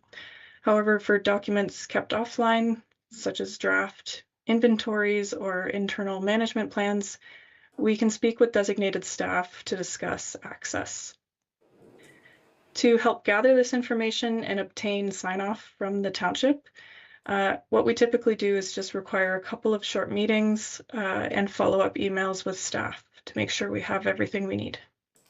Aside from that, we can begin an assessment as soon as the township would be ready, and if you decide to move forward, and we'd be happy to work within your timelines. Next slide. I think that's it. Thank you for your attention, and if you have any questions, feel free to let me know. Thank you very much, Kelsey, and I will turn to council for questions. Comments or questions? Okay, seeing none, thank you very much, Kelsey. Thank you, appreciate your time. Okay, and next we have Grey Sauble Conservation Authority draft 2026 budget. The recommendation is that the 2026 draft Grey Sauble Conservation Authority budget be received and that staff be directed to forward council feedback by the commenting deadline. Going to have a mover and a seconder so we can get started here. Deputy Mayor Pringle, Councillor Day, and Tim, I'll turn to you. Thank you, Madam Mayor. Thank you, Council. You have had a very busy evening already tonight. Yep, so. Well, I thought I had a crowd, but I did not. They all left. That's okay. Slide, please. Thank you anyway for having me here tonight. What I'd like to do is go over very high level our draft 2026 budget, which I believe you've all been provided with a copy of the budget and our corresponding budget companion document as well. And then while I'm here, provide an opportunity for council to ask any questions that you may have. So I'll give some of the highlights from 2025, some of the things that we're looking to do in 2026, a concept breaking it down for what this means to the individual rate payer, and then some of the next steps as this moves forward through its process. Slide, please. So we did in 2025 approve our new strategic plans. This is a 10-year strategic plan, and we'll have periodic check-ins on it as well as a checklist essentially online to show our partners and the public how we're proceeding in terms of meeting those goals. But you can see on the screen and in the slide deck in front of you what those goals are that we've set for ourselves through this 10-year period. And there are 4 strategic directions to support each of those goals, and then a suite of strategic actions to support those directions, with the idea being that the actions are metricable. If that's a word, I may have made that up, but they're measurable and we can set metrics to them. And then, so the idea being that you complete the actions, that satisfies the directions, that satisfies the goals. Slide, please. So in 2025, as I mentioned, obviously we approved that strategic plan. We also started with the much needed renovation of our administration center. So I was here to talk to council last year about that work. I'm happy to say that it's proceeding very well, and we hope to move back in late May. Originally it was late April, but we did add a few things to the project to make sure that everything went well. And currently we're under budget, so happy to report that. And the contractor and the architect have been fantastic to work with, and I look forward to inviting council to come see it when it's complete. We had a retirement this year in our IT department, and we used that opportunity to save some money within the organization. So what we've done is we've learned over the years that IT is becoming a very, very specialized area of expertise across a lot of different IT genres, as it were. Our previous IT person who retired was a generalist, and those types of individuals are becoming more and more rare, and the IT world is becoming more and more complex. So what we've done instead is contracted that position out to a third-party provider, and ultimately on an annual basis it costs less money, and that money was able to be redispersed within the organization to lower overall costs. We've done work to streamline our payment systems to make it easier for people that need to purchase things from the authority to be able to do so. We've updated our very popular Explore guide, and I've provided council with a copy of that today. I do encourage everybody in the township to get out and see the properties that Grey Sauble provides for public recreation, and with Inglis Falls obviously being a very, very popular one. And on that note, one of the things we did in 2025 was some really important accessibility upgrades to the Inglis Falls Conservation Area. So no secret to Georgian Bluffs, this is a popular spot. It's a very important recreation area within the township. I've seen Owen Sound, Georgian Bluffs, and ourselves all use it for our advertising, but I would note that that property sees over 100,000 people per year.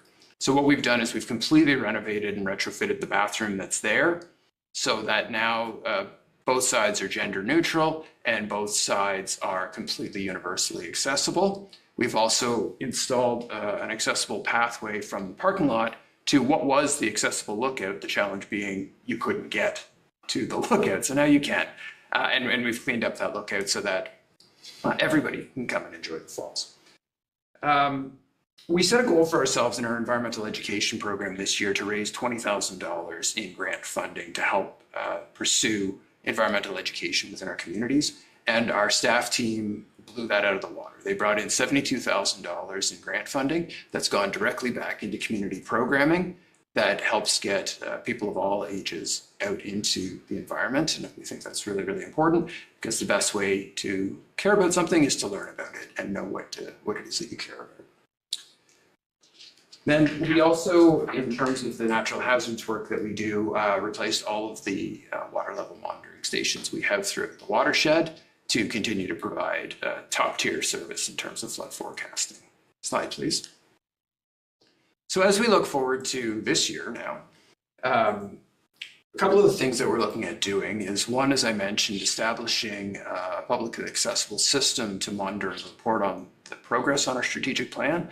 So we think part of being transparent with the public and with our partners is making sure that not only you know what we're planning to do, but how we're doing in terms of achieving those goals. And so that'll be something that we hope to have on our website within the next couple of months. If necessary, the last time I was here to talk to council, it was about some pretty dramatic changes being proposed to the Conservation Authority world throughout the province. And so if necessary, we will continue to work with the province and our municipal partners on transitioning to that new platform. But I do know that there's been quite a lot of objection put forward by municipal councils across the province and conservation authorities. And I'm hoping the province takes pause and reconsiders what they're planning to do. We hope to continue to deliver vital education programming. And like I said, we have some grant money to help us do that. And we're looking to expand on that again with grant funding. We'd like to put 50 to 80,000 trees in the watershed. In 2025, we put about 45,000 trees in between selling trees directly to people that they can plant themselves or us going out and planting them for people. And on that note, if you know anybody or anybody's listening to council meeting, if you're looking for trees or you're looking for somebody to plant trees for you, please reach out to us and we get grants for that as well. And we can make that a very affordable project for you. We're going to complete the management plan that we're doing at Spirit Rock. So we are doing parks management plans for all of our major properties. We started with Inglis Falls, Eugenia Falls, Spirit Rock, and then we'll be moving on to Highboo this year as well. And so our criteria or our priorities are set by the use of the property. So essentially, how busy are these properties? And that's the driver for us to do these plans. As well as commencing on a climbing plan for West Rocks. So we've been approached many times over the years by the climbing community to have climbing at West Rocks Conservation Area, which is on the Derby Owen Sound divide. Technically, it's on the Owen Sound side of that divide, but it's right there. And we're going to be looking into that with the climbing community to see if we can make something work there. We'll continue to strive for service excellence in our planning and permitting role, and also to expand our agricultural stewardship programs. And we will be announcing a large grant that we've received in this program area soon. And so anybody with rural property or agricultural property should reach out to us if they're interested in doing any stewardship projects, such as tree planting, cover crops,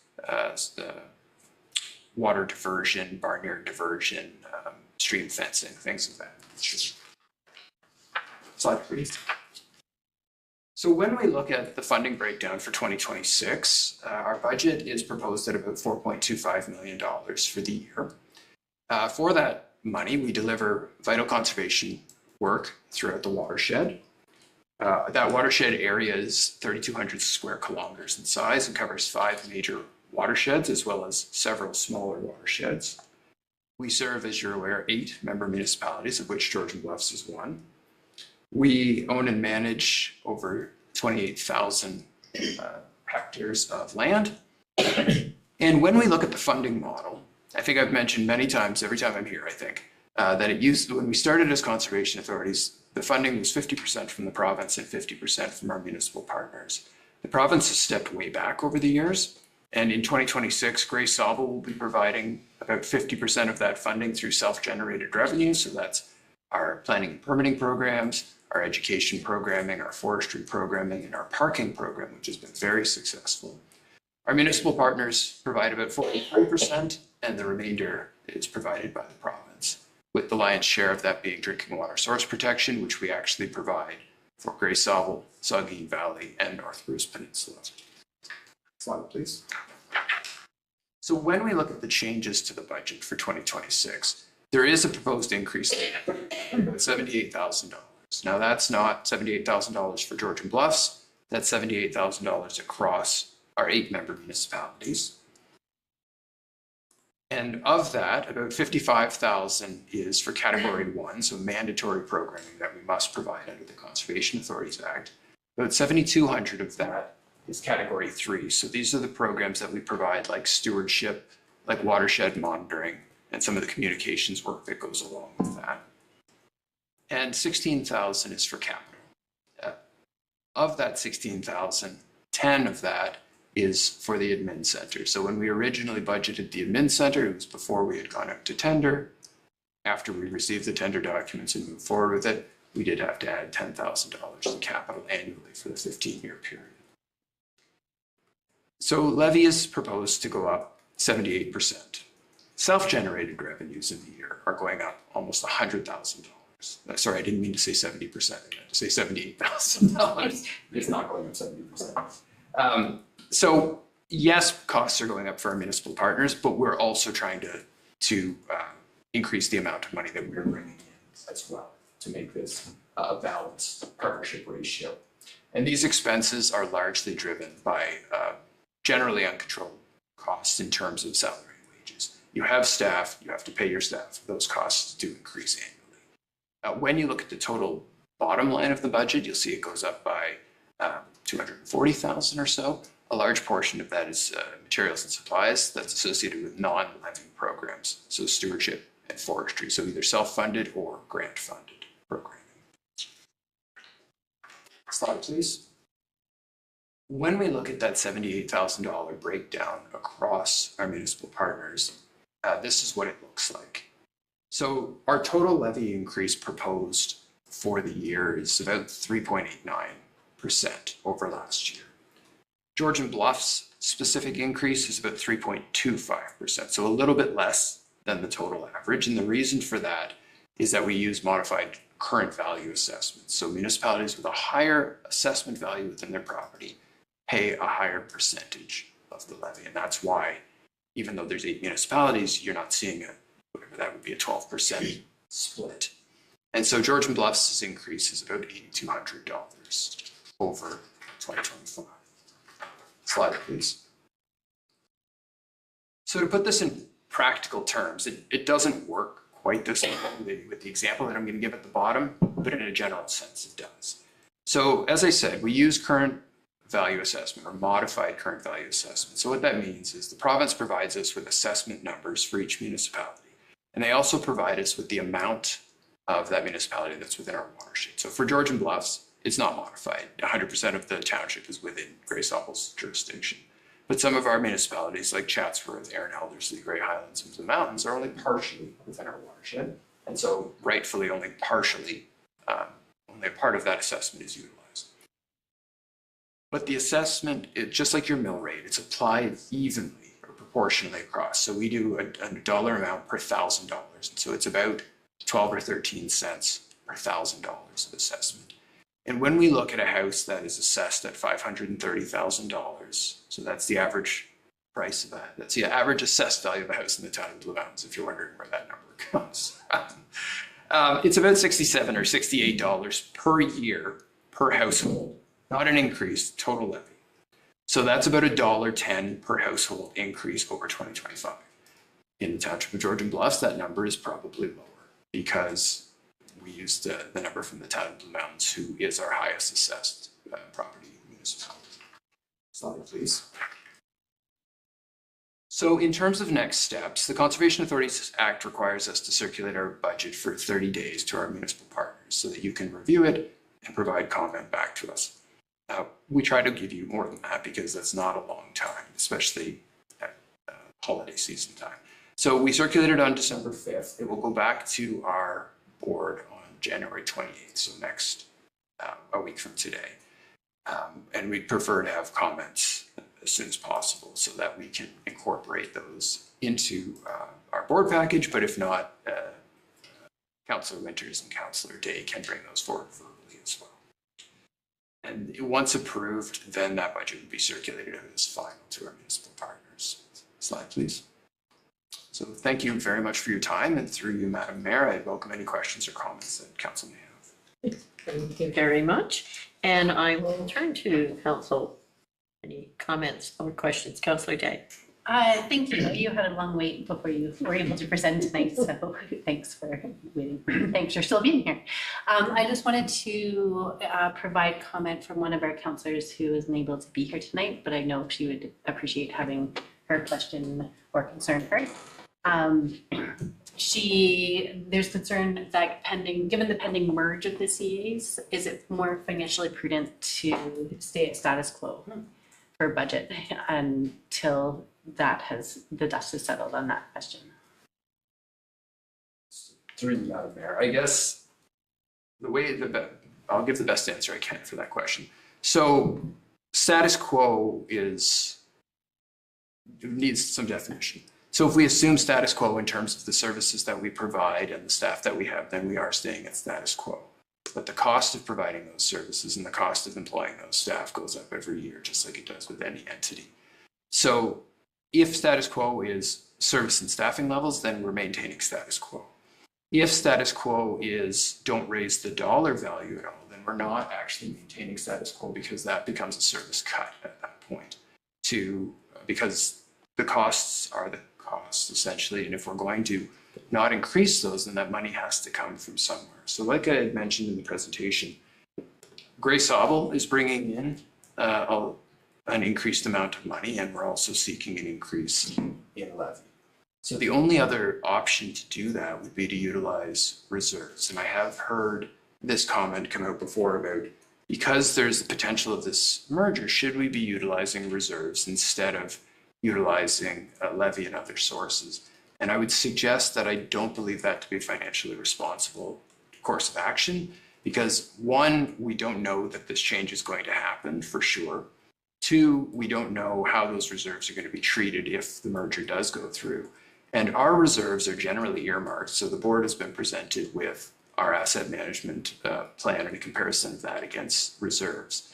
And so our reserves are generally earmarked to where they're going to be spent. If we draw those for operating costs, at some point that catches up with you. So we use them for 1 year and you offset the operating costs. Well, the next year we have to catch up the new increased cost plus whatever was backfilled with reserves. So I guess the short answer is, in terms of service provision, we are keeping status quo. But in terms of cost, I think we've presented a financially responsible budget. Any other comments from council? We'll be here. Yeah, thanks, Marco. Yeah, thanks for the presentation there, Tim. And at the end of the day, you're looking at 3.25% increase over last year for us, I think you mentioned earlier on. And that really does kind of line up with rate of inflation or whatever you want to look, consumer index, whatever. It's all in 2% plus. So I don't think you're out of the realm. You're not asking us for 11%. So I appreciate that, and I do understand where Councillor Colburn was coming into, that wondering where this is going to land. But at the end of the day, these guys have still got a business to run and conservation to look after. So I support the ask today. Thank you. Any other comments? Councillor Mitchell. Keep going in order. Hi there, thank you. I'm just curious, this would be your first go at looking for other funding. It sounds like it's the first time you really put a big focus on it, and you've been really successful with it at a $20,000 target and then a think you said $70,000 is what people came back with. What did you find out there? Do you think that you're just tapping a new well, or do you think that you're kind of at capacity for that? Like, I'm impressed. I'm just curious as to what you see. Sure. So to clarify, that's just our education program, which is a relatively new program for us. And I think what it came down to is really great staff doing really great work and putting a lot of effort into applying for grants that align very well with the work that we hope to deliver, the work that our community appreciates, and the work that that aligns with what these grant funders are hoping to see their money spent on is what it boils down to. So I'm really hoping that that trend can continue. Any comment? I just have sort of a clarification. With this proposed new merger that the province is sending our way, is that happening? Am I right in thinking it wasn't going to happen until the end of this election cycle? So this budget for you is really just carrying on as per normal. We'll know better by this fall what's happening for the next round. Correct. Yeah, so you'll notice in the budget package that you received that we did actually create a 3-year budget this year, but 2027 and 2028 are grayed out in your package because we have no certainty at this point about what those 2 years are going to look like. But 2026, we do need to carry on business as usual. And if the province were to proceed in exactly the way that they've proposed, that change would take place at the very end of 2026 as new councils. Okay, thank you. Now I don't remember if I read the recommendation or not. You did. I did? Good. Okay, and I have a mover and a seconder. Thank you, Tim, for everything. And council has asked their questions, so I will call the vote. All in favor? That is carried. Thank you. Thank you very much. Thanks very much for being here tonight and for patiently waiting through all of that. Carly.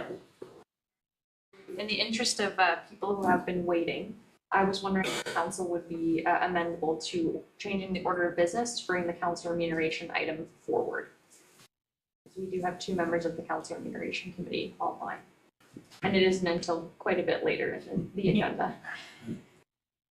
I'm going to suggest that if the clerk thinks we can do that, that we can probably do that. Just need a Okay, so we need a mover and a seconder to, at this point in the meeting, change the schedule of what we're doing and bring forward item number 14.1. Thank you. Could I have a mover and a seconder, please? Councillor Day, Councillor McComb, all in favor? That is carried. Okay. We will move on to council remuneration and welcome those who have been waiting patiently. It is a little longer evening than normal. And if you want to go ahead.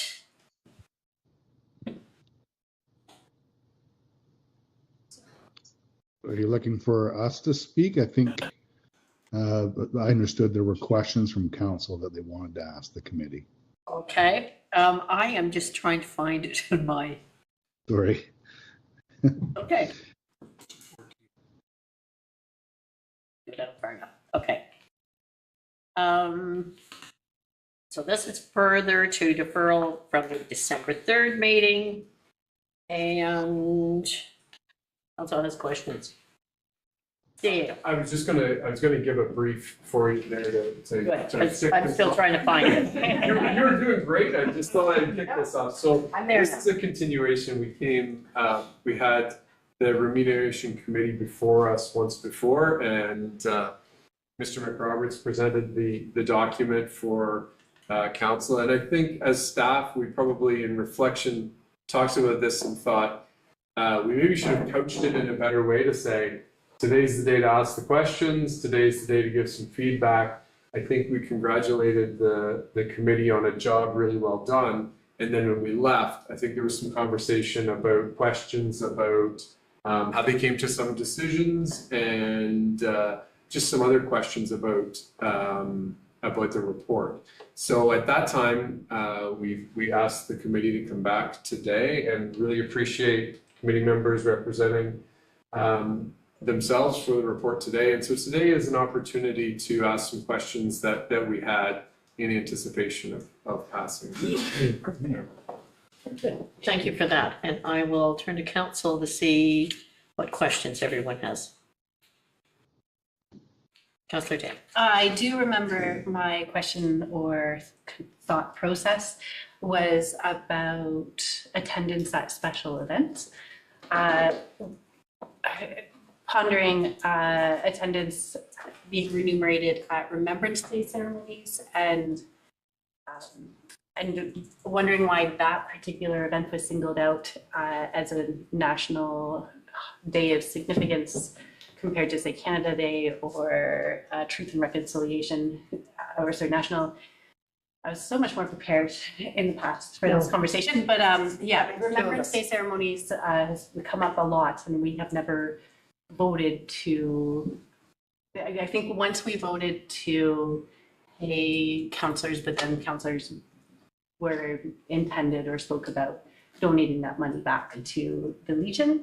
And from then on in, we haven't paid, if I remember correctly, to attend Remembrance Day ceremonies. And I feel a bit uncomfortable with that day being singled out when there are other days that are differently important. That if you're attending a different type of ceremony, could be important to a different group of people. And I might stop talking there, but that was my question or concern about the draft policy. So I don't know if it's really a question, that's why, or for the folks, but we could definitely hear from the people who were on the committee. Well, I'm just thinking, in reading the policy over again this afternoon, there are certain events listed in the new policy that would be covered, and every councillor is allowed 5, I forget the number of events. So those extras would then get covered in that. And I'll maybe look to, I know we've got Brad and Bill on here, if either of you want to add to that. Sure. I think through you, Madam Mayor, to answer Councillor Day's question, I don't think it specifically, I mean, we were looking for the most robust way to be able to identify what those special events were. Council certainly can and amend that policy to include any special events that they consider significant enough that they, as a council, want their council members to attend. I mean, that's up to council as a whole. I don't think we necessarily sat there and listed off any special events and said this one's in, that one's out. I think it was just what was identified immediately. It was more about being specific about identifying at least what a special event is, so that council had clear understanding what compensation will be provided for those special events, rather than the special events themselves. Am I making sense? Does everybody understand what I'm trying to say? Councillor Day? I believe so. I just feel like with the further context of our decisions around Remembrance Day, I remain, I've never asked and would never expect to have been remunerated for Canada Day, community events, attending, I've never been able to, school conflicts with events that happen midweek, so I can rarely attend events on a big scale during the school year. But yeah, I just feel uncomfortable with the wording around the attendance at special events, and I don't know if I will leave that there, and the rest of council can debate that. And I don't remember if there were other things that other people had in mind as well. I feel like there might have been. So I don't know if this is helpful to the group. Thank you, Councillor Day. You were very courageous and you took the first shot, and what you articulated was exactly what I had from the evening. So I probably should have gone ahead and said I did some summaries the night that we had the first meeting, and Councillor Day, you articulated yours well. Not to speak for anyone that I've got listed here, but another question was about in the policy, the policy doesn't explain as clearly why we're changing the structure of the pay. And for someone who is maybe a new or aspiring counselor, they might not understand the change in the structure. So that was one comment. And another comment was that a councillor believed that we should have the proposed salary structure included with the bylaw. So in summary, those were the three questions that we spoke about on that to have come forward. So maybe that helps, structure your conversation. And I would agree. I think, and including that salary structure into the policy, even as an appendix, I think is a good idea. I was the one who commented about the other, perhaps a preamble in the policy that outlines how council is now being paid as a salary with the extra for outside committees and that type of thing. To me, when I've gone back and read it, it's not extremely clear that we've gone from a combined salary per diem to more of a salary. And I think a preamble that just describes how the new payment will be done or remuneration will be done going forward would be of benefit to anyone new coming in and trying to understand. If you read through all the definitions and such, you can sort of figure it out, but a preamble at the beginning might be helpful. And I will turn to see if there's any other comments or if the Remuneration Committee have any responses to what's just been said. Sure, through you, Madam Mayor. I think your suggestion, putting some outliner in the preamble, just explaining that there is a change, makes sense. I don't know whether you want to get into the rationale or the reasoning why we decided to make, or why the committee made the recommendation to change the compensation specifically in the policy. But I think the report itself was looking at trying to make sure things were equitable for all councillors and the ability to be able to retain as well as attract people to come to elected office. I think that was our primary goal. Would you agree, Bill? Yeah, I would agree. I also, there's documentation where we talked about the pros and cons of the salary, straight salary versus the base salary and per diem. So it is clear, I think, in some of the documents in the policy, but I would agree with you, Brad, as well, in terms of explaining in the policy itself. And I would agree with both of you. Reading all the reports and the suggestions, it would be clear to those of us who have read that. But to somebody brand new coming in and reading only that policy, it would be nice to have a preamble that actually says how council is paid moving forward. So if we can just adjust the policy in that manner and ensure that the actual compensation is maybe attached as an appendix, I think would answer council's concerns and questions there. And I'm sure the committee members would have no objection to that small amendment. Deputy Mayor Pringle. Yeah, thanks, Mark. Yeah, overall, you guys spent a lot of time and effort on this project, and it was a big project for you to undertake. And I personally believe you've done a great job of getting to where you are today. And the minor adjustment there on the bylaw end of it is probably a good thing, as long as we're being super transparent with the ratepayers in our Georgian Bluffs here. That's really where we got to be at the end of the day. They want to know what we're doing and what we're doing it for. So that's, as long as that's being clarified out there, I think it's a great process, and appreciate all the work you guys and folks have done to get this accomplished. So thanks for that. I would agree. And yes, thank you very much for being able to come back and answer some more questions on this one for us. Thank you, Mayor Carlton, through you. I just wanted to clarify the feedback provided on the attendance at special events. If I recall correctly, I think the listing of special events was actually a recommendation by staff, and that recommendation by staff was provided because of some of the conversations that we've had around the council horseshoe and debating whether, you should be paid to attend certain special events, and members having different opinions and perspectives about whether they should or shouldn't be paid, or whether they want to or don't want to be paid.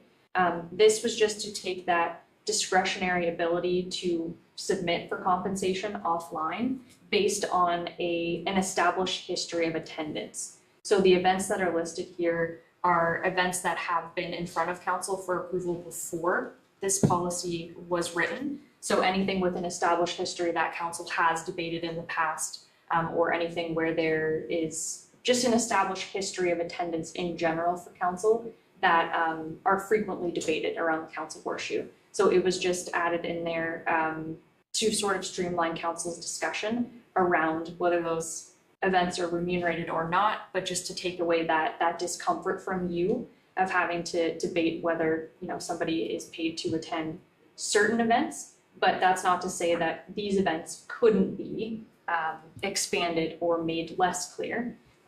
For example, Remembrance Day ceremonies is just one off the top of my head that we have had at length discussion about every year when we consider attendance, and just to streamline that and make that easier, and be able to have that conversation with council members that doesn't require a council resolution, just to make it easy as well for staff to organize that attendance at certain special events, and not something that needs to come back to council when we have an open invitation to attend every year, or something that's established in past that we know will be upcoming and anticipate will be a challenge in the coming year. So the list isn't meant to be exclusive. It was just we've seen this, we want to recommend this so that it's more streamlined for everybody, and that there doesn't need to be this debate around council about attendance at these events, as they clearly relate to township business. But again, not to say the list has to be exclusive. So if there was some additional council direction around that, I think that would be really helpful for the committee when they take this back. Sorry, Councillor Day, if you don't mind, I just have a question, and it comes back to a staff. When we put in our expense reports, and maybe this would help a future remuneration committee, if on those expense reports, we listed the events that we go to, but have a column where we can check, no, I don't want to be paid for that. And it would then give a listing of all the events and functions that council has attended that tells a future remuneration committee exactly what council is doing. But we have the option of ticking it off and saying, no, I don't want paid for that. I'm just thinking, we keep coming back to some of these things, I think every remuneration cycle I've seen, and it's questioned, what all does council go to? If we were already listing it there and just saying, I've attended this on behalf of council or the township, but I don't want to be paid, it gives a listing going forward for the next committee to take a look at. So, sorry, I didn't want to lose my thought. Over to you, Councillor Day. No problem. I was listening to you, so I just need a moment to compose my thoughts. I still feel I would be I would overthink it and have an ethical quandary every time I had to decide if I was going to get paid for something or not. If there wasn't clear guidelines for what is a paid aspect of the job and what is not a paid aspect for the job. So I do value that clarity, and streamlining is a good word to figure out what is a paid for part of this job and what is not. I was so honored the one year Remembrance Day was on the weekend and I got to lay a wreath, and it wasn't, I did learn how to quick march, but beyond that, it wasn't a hard experience. It was a very short experience, and I would remain not wanting to be paid to take part in that very important ceremony. I also don't think I'd feel comfortable being paid to attend the National Day for Truth and Reconciliation sunrise events that happen down in Kelso at Nawash Park. Those are newer national holidays in Canada and differently important and reflective of Canada's long history as well. So I just feel I remain uncomfortable with the Remembrance Day being singled out without providing a little bit broader of a list or just having a shorter list. But I do remain uncomfortable with just that one event being listed on standalone position number 4 of things that councillors get paid to attend. And I also appreciate the context for how that list was generated. Thank you, Mayor Carlton, for you. I think it could be expanded to say something like days of significance, where council has received an official invitation, or something that's not as specific, but just allows that opportunity for where there's an invitation to attend a ceremony, and that's specifically addressed to you as a council member. Would make sense for you to have the option to be remunerated or not remunerated, depending on your level of comfort. Thank you. Okay. There's no further discussion. I think we actually have a recommendation that should have been on the floor before we started. Recommendation is that the procedure bylaw be waived to allow the 2026 to 2030 Council Remuneration Committee to address any council questions resulting from their presentation at the November 19th, 2025 Committee of the Whole meeting, and that all feedback provided at the council meeting on January 21st, 2026 be referred back to the 2026 to 2030 Council Remuneration Committee, and that the committee be directed to bring back an updated draft policy reflective of feedback provided. Can I have a mover and a seconder? Councillor Winters, Councillor McComb. There's no further discussion. I will call the vote. Sorry, go ahead. Are we having discussion, or are we done with discussion? I think we finished our discussion. We just did this out of order. I should have done all that first before we discussed it. So I don't want to interrupt your vote, but what I do want to do is leave today with the Remuneration Committee knowing what we're asking them to do. Okay. Well, lucky we're in session to speak about that. Yeah, so Yes. we're going ahead. That's good. So I will turn to Brad and Bill online. Is it clear to you what council is asking here, or do you have questions for us now?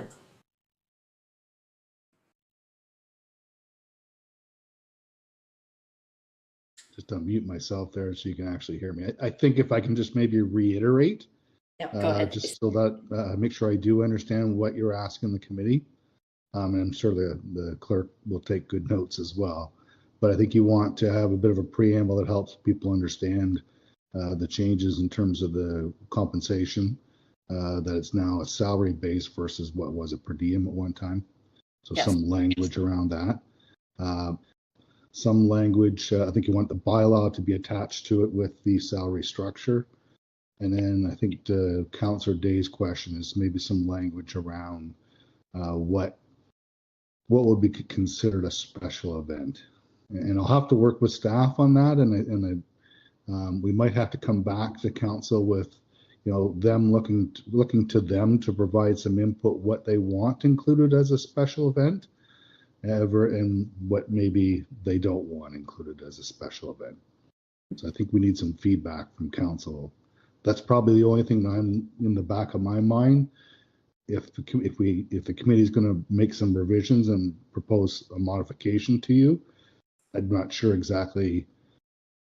You want the committee to make recommendations of what special events would be preferred, or do you want council to suggest what they want them to be?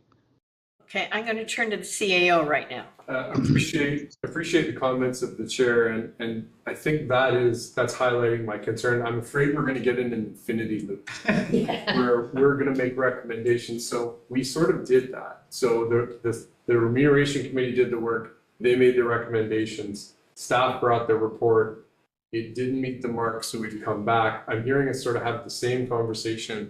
My worry is we're going to leave and do the same thing again. So I think if we want different wording about special events for the remuneration committee to use, I think we better kind of give it to them, because I'm afraid staff isn't going to be able to identify what that right wording is going to be. I think the concern is we've listed Remembrance Day, but we haven't listed, as an example, Truth and Reconciliation, or maybe murdered, missing Indigenous men. Like, it's going to be hard to come up with an absolute exhaustive list. So I think that it's a good idea for council, maybe in my idea, to say we don't want this or we do want this. Thank you, Mayor Carlton, through you. Just to circle back on my suggestion to replace the Remembrance Day ceremonies wording, being days of significant ceremonies where a member of council has been invited to attend on behalf of the municipality, which would capture non-exclusive days of significance where there's, you know, specific attendance requested. So to add to that, you don't think 5 meets that threshold then? Through you to the CAO, the number 5 results from a nomination submitted by council, such as Senior of the Year for the Ontario Volunteer of the Year Awards and things like that. It's not an invitation from someone. Yeah, nomination submitted rather than invitation received.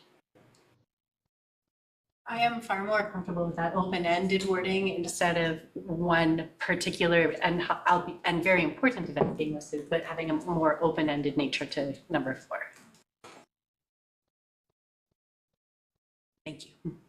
Okay, so we have clarity on that one. Okay.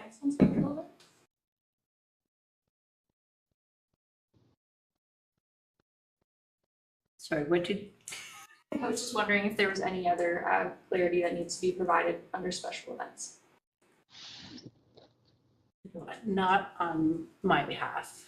I think to summarize and Chair McRoberts, you can explain. I think what we're looking for is rather than a narrow identification, we're looking for an opportunity to expand the scope of ceremonies that we might feel we would like to be included in or that we are invited to attend. Yeah. Okay, so that gives us the clarity that we need for the committee then. Any other concerns from council?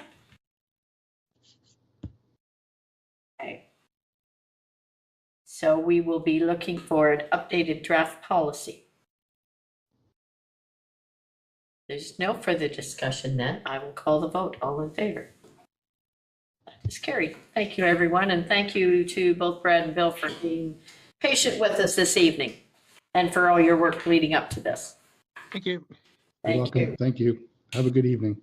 Thank you, too.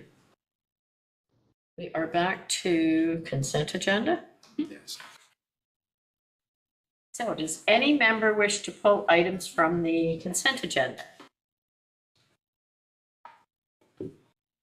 Seeing none, the recommendation is that Council of the Township of Georgian Bluffs adopt the consent agenda for information as circulated. Could I have a mover and a seconder, please? Councillor Winters, Deputy Mayor Pringle. There's no discussion. I will call the vote. All in favor? Is carried. And we are over to reports. No information reports. Reports for council consideration. Item 11.2.1, the recommendation is that council receive staff report Z1126 Goodacre zoning bylaw amendment for information, and that council authorize staff to bring the amending bylaw to a future council meeting for adoption. Could I have a mover and a seconder, please? Councillor Winters, Deputy Mayor Pringle, and Michael. Thank you. Thank you, Madam Mayor. So consent application B09 conditionally approved by the Committee of Adjustment in February, severed February of last year, actually. Severed of surplus farm dwelling surplus farm dwelling and related accessory structures from the original farm parcel. As a condition of that severance approval and per provincial and county planning policy, we need to rezone the retained lands to prohibit future residential development. And in this case, we also need to recognize that the retained parcel is an undersized retained parcel at 37.5 hectares instead of 40 hectares. We did a whole day public meeting on this matter at the last council meeting. And at that time, they're getting down to a consultation. We did receive positive comments from the planning department from Grey County, and they're attached to the report. And we didn't receive any comments from the Conservation Authority, but the Grey Seville Source Protection Agency did provide comments and had no concerns. So with that, the council's recommendation being positive, we'll be bringing back a zoning bylaw proper at the next council meeting for adoption. Thank you. Any comments or questions from council on this item? Seeing none, I will call the vote. All in favor? That is carried. Next item we're on to is 11.2.3, the 2026 municipal election update. Recommendation is that report COR 2026-01 be received for information related to the 2026 municipal election, and that staff be directed to draft a standalone election sign bylaw and present it for consideration of council, and that bylaw 2026-04 alternative voting methods bylaw be approved. Could I have a mover and a seconder, please? Councillor McComb, Deputy Mayor Pringle, and I will turn to the clerk. Thank you, Mayor Carlton. For you, so the report that's in front of you is one of a few updates you will see related to the municipal election. So the report provides council with some information on the required updates and some aspects of decision that are needed for the upcoming 2026 municipal election. It does discuss some required policies, procedures, and some options that you have if you wish to endeavor in any of those bylaws that you have the authority to put in place, but are completely optional. It does give you some notes on maybe some budget impacts if you choose to put those optional things in place. And just outline some of the next steps that we need to do to meet the Municipal Elections Act requirements.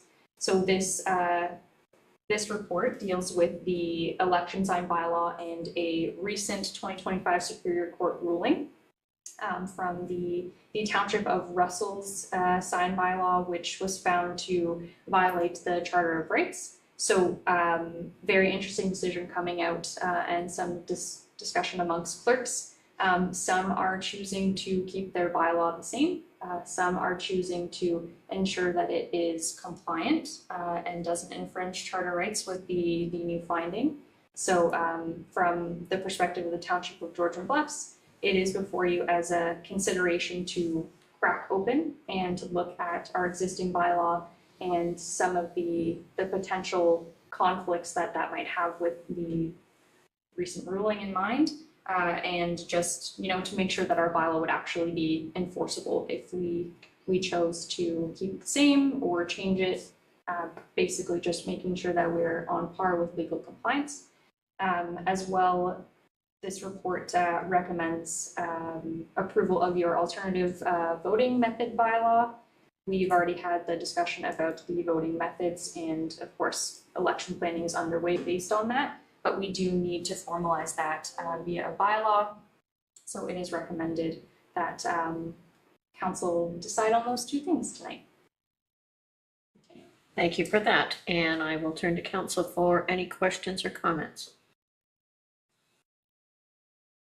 Seeing none, I will call the vote. All in favor? That is carried. Okay. Next item is replacement of Schedule M to Bylaw 2025-078, cemetery fees and charges. So the recommendation is that Bylaw 2026-05 to replace Schedule M of Bylaw 2025-078 be approved. Could I have a mover and a seconder, please? Councillor McComb, Councillor Winters, and I will turn to the clerk again. Thank you, Mayor Carlton, through you. I will be very brief with this one. We're not really sure how it happened, but unfortunately the incorrect Schedule M was attached to the fees and charges bylaw when it was passed. So in the interest of council's previous decision around cost recovery of cemetery services, I am recommending that the correct Schedule M form part of that bylaw so that we don't lose money in 2026.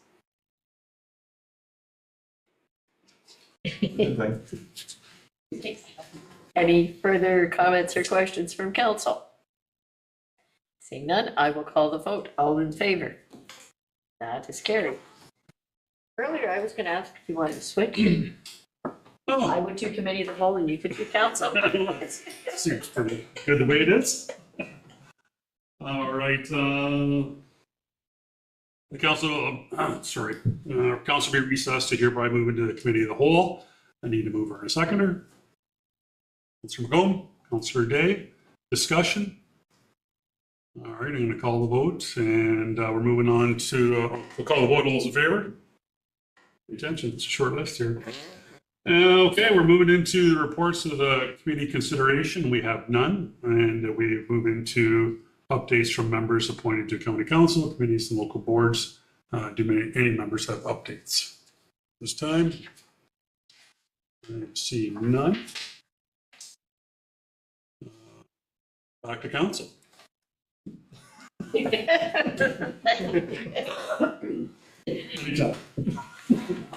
And the recommendation is that committee of the whole meeting be adjourned and that council be resumed at 7:20 p.m.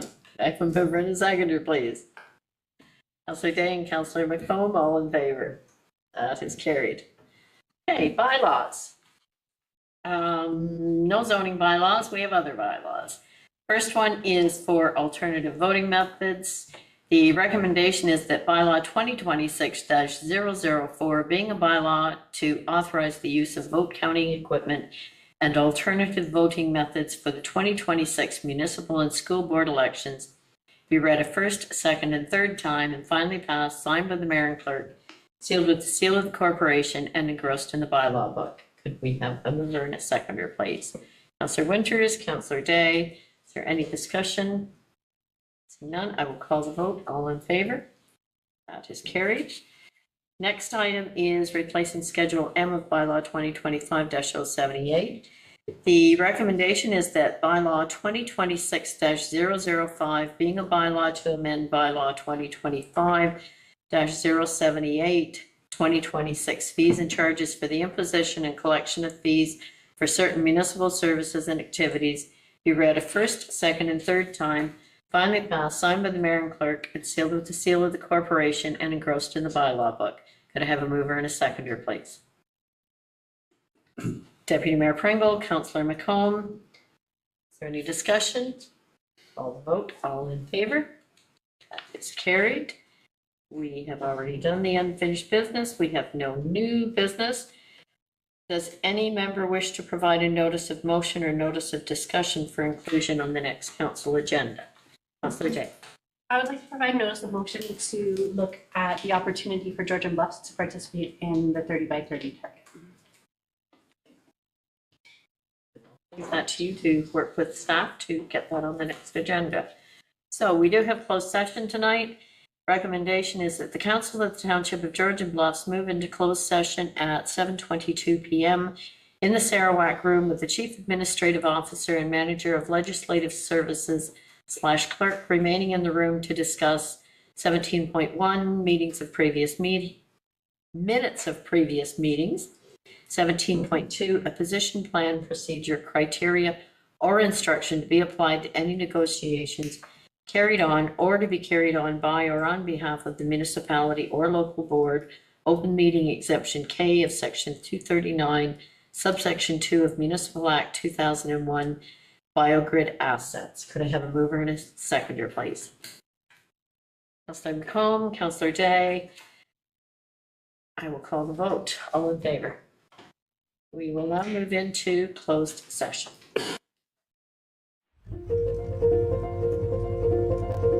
Georgian Bluff has a lot of activities to do. It's really nature driven, and it's like the community is very nice, very friendly. And a lot of the locals come here every single day and they think of it as their therapy. We're the Farouk family. We started farm on the lake, and the community, everybody around it, the support structure, the township has actually made us to who we are today. And now that we have this set up, this whole operation is well received by the community. People drive down from far, far away to do camping, glamping with us. A lot of people come from far away to see the goats, and they're really amazed. Sometimes we feed the babies in front of them.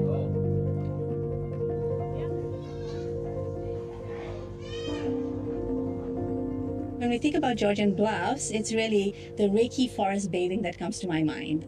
I'm a Reiki master teacher, and we were looking to bring our people for a retreat, and this property just popped up, and we realized that behind it's a beautiful forest.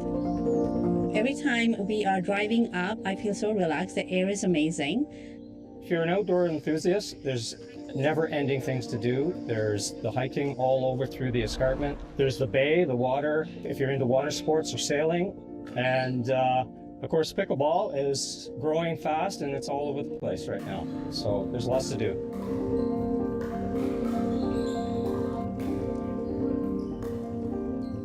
What we enjoy the most about Georgian Bluff is having access to the beautiful nature around us, the cultural impact from the First Nations to the local artists. The trails and so many great things to do, and lots of business opportunity here, and tourism as well to support our business.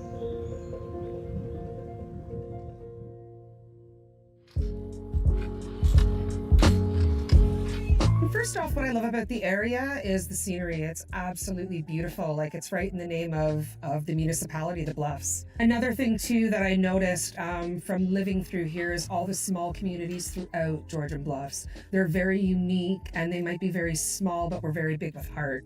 Everybody looks out for each other, takes care of each other, and just the way locals support locals. So the ability to have a local business and prosper is very apparent here in Georgian Bluffs. People are more genuine here. People are more sincere. They're kind. They know the word please and thank you. It's the way life used to be. It's more simpler. You feel like you're part of something.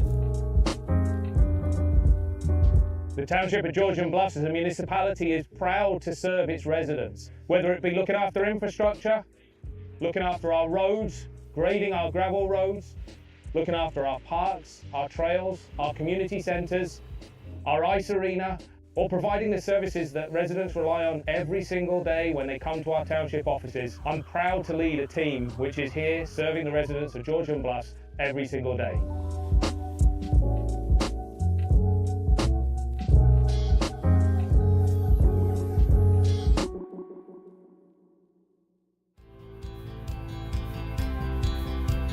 What we'd like to see Georgian Bluffs going forward is really, more people coming to experience this beautiful energy, this relaxed energy. Because over here in Georgian Bluffs, I can hear the wind, I can hear the trees talking. It's just amazingly relaxing. Welcoming more people, yet with the same foundation and principles of community, of respect, and of morals. It would be great for Georgian Bluffs to continue to support, nature and the beauty that we have here, and to keep our area clean and beautiful. I hope to see more local businesses, more sustainable living, and more families just moving up here and living and prospering off their land and their property. For me and my family, Georgian Bluffs means being close to nature. Having the escarpment to hike and the water of Georgian Bay at our doorstep is something that draws us to being part of this community. The family-friendly neighbourhoods, the fact I can connect with my neighbours and see them on the street, say hello, and I know the people I'm seeing each day, is something which for me is something I treasure and my family treasures about being in Georgian Bluffs.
We are Dirk and Alma DeVries, and we are coming to you from Dual Acres. This is a beautiful property in Georgian Bluffs that we own, and we run horse-drawn sleigh and carriage rides from. So today we're going to have Dan and Juliet. Dan's a 12-year-old gelding, and Juliet's a 12-year-old mare. Come on, Dan. When people come here, we invite them to come back to our shack. And they will go in there and they can get ready to go, get dressed, whatever they need to do, and stay warm until the ride starts. And then we bring the horses out of this sleigh shed here, and they get on, and we take them roughly for a 40-minute ride, all through hardwood and softwood bush. So the whole experience is in woods. We return here, we drop them off here. They can go in, and there's a big wood stove in there, they warm up, and if they so desire, they can also enjoy a cup of hot chocolate. We build all our own sleighs, and there's a reason for that is sleighs in Ontario came with a width of stance, the runner width of 3 feet, and that was designed to work in the bush and whatnot. But a 3-foot stance is very tippy when you get people. People are like hauling water. There's always a second motion. And that second motion is the motion that'll tip the sleighs. So I rebuild all the sleighs to a 4-foot wide stance. And that's very stable. There's no, you cannot tip them. Our sleighs are also adaptable to handle wheelchairs, which we discovered early is, there was that need there that people with disabilities need that we needed to provide. We've done lots of charity work. We did Santa Sleigh Ride here on the farm. That actually helped really for people to be aware that we were here. But we always have a passion, especially for children with special needs. That was one way that we were able to give back to the community. Every year we host a ride here for the GRACE program, which is the Georgian Riding Association for Challenged Equestrians. Horses and dog sleds are exactly the same. If you want the horse or the dog to go right, you say G. If you want them to go left, you say haw. I've done thousands of rides and I never get tired of it because it's the horses that are the enjoyment. And the people are, we have people from all over and there's so many different stories and so many good people out there that you meet. I hope that when people come to our farm here and enjoy a sleigh or wagon ride through the bush, that they enjoy the bush, the beauty of nature here, and just go away feeling relaxed and rejuvenated.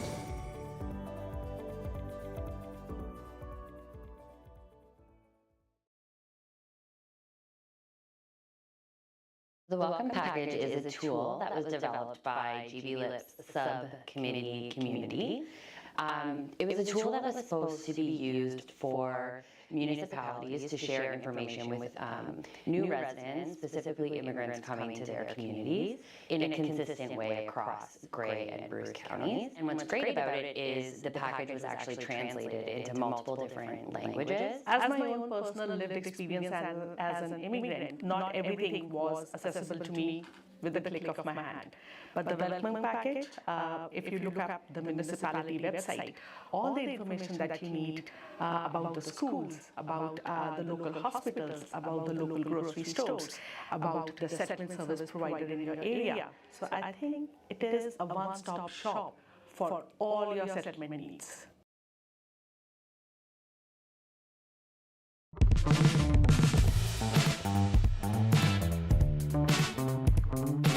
Georgian Bluff has a lot of activities to do. It's really nature driven, and it's like the community is very nice, very friendly. We started Farm on the Lake, and the community, everybody around it, the support structure, the township has actually made us to who we are today. Every time we are driving up, I feel so relaxed. The air is amazing. I can hear the wind, I can hear the trees talking. It's just amazingly relaxing. If you're an outdoor enthusiast, there's never-ending things to do. There's the hiking all over through the escarpment. There's the bay, the water, if you're into water sports or sailing. Of course, pickleball is growing fast and it's all over the place right now. So there's lots to do. What we enjoy the most about Georgian Bluff is having access to the beautiful nature around us, the cultural impact from the First Nations to the local artists. First off, what I love about the area is the scenery. It's absolutely beautiful. Like, it's right in the name of the municipality, the Bluffs. Everybody looks out for each other, takes care of each other, and just the way locals support locals. So the ability to have a local business and prosper is very apparent here in Georgian Bluffs. People are more genuine here. People are more sincere. They're kind. They know the word please and thank you. It's the way life used to be. It's more simpler. You feel like you're part of something. It would be great for Georgian Bluffs to continue to support, nature and the beauty that we have here, and to keep our area clean and beautiful. For me and my family, Georgian Bluffs means being close to nature, having the escarpment to hike and the water of Georgian Bay at our doorstep is something that draws us to being part of this community. The family-friendly neighbourhoods, the fact I can connect with my neighbours and see them on the street, say hello, and I know the people I'm seeing each day is something which for me is something I treasure and my family treasures about being in Georgian Bluffs.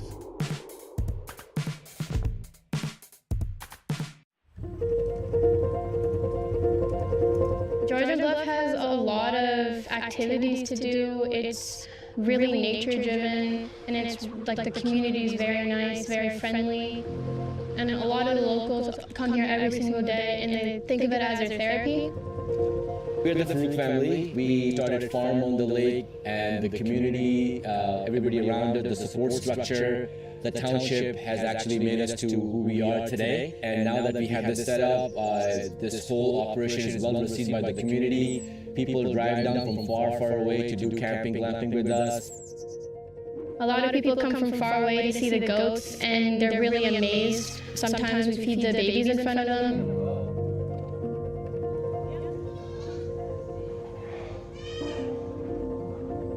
When we think about Georgian Bluffs, it's really the Reiki forest bathing that comes to my mind. I'm a Reiki master teacher, and we were looking to bring our people for a retreat, and this property just popped up, and we realized that behind it's a beautiful forest. Every time we are driving up, I feel so relaxed. The air is amazing. If you're an outdoor enthusiast, there's never-ending things to do. There's the hiking all over through the escarpment. There's the bay, the water, if you're into water sports or sailing. And of course, pickleball is growing fast and it's all over the place right now. So there's lots to do.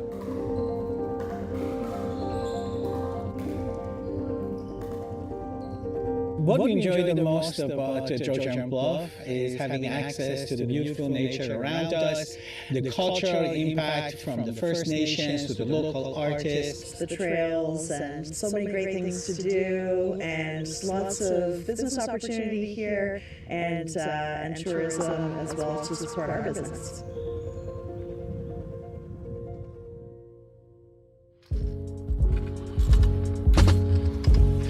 First off, what I love about the area is the scenery. It's absolutely beautiful. Like, it's right in the name of the municipality, the Bluffs. Another thing too that I noticed from living through here is all the small communities throughout Georgian Bluffs. They're very unique, and they might be very small, but we're very big with heart. Everybody looks out for each other, takes care of each other, and just the way locals support locals. So the ability to have a local business and prosper is very apparent here in Georgian Bluffs. People are more genuine here. People are more sincere. They're kind. They know the word please and thank you. It's the way life used to be. It's more simpler. You feel like you're part of something. The Township of Georgian Bluffs as a municipality is proud to serve its residents, whether it be looking after infrastructure, looking after our roads, grading our gravel roads, looking after our parks, our trails, our community centres, our ice arena, or providing the services that residents rely on every single day when they come to our township offices. I'm proud to lead a team which is here serving the residents of Georgian Bluffs every single day.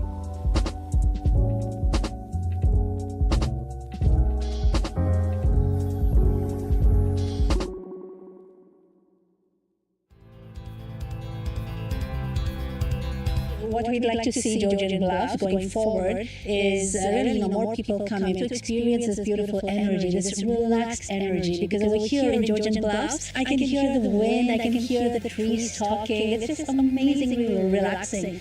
Welcoming more people, yet with the same foundation and principles of community, of respect, and of moral. It would be great for Georgian Bluffs to continue to support, nature and the beauty that we have here, and to keep our area clean and beautiful.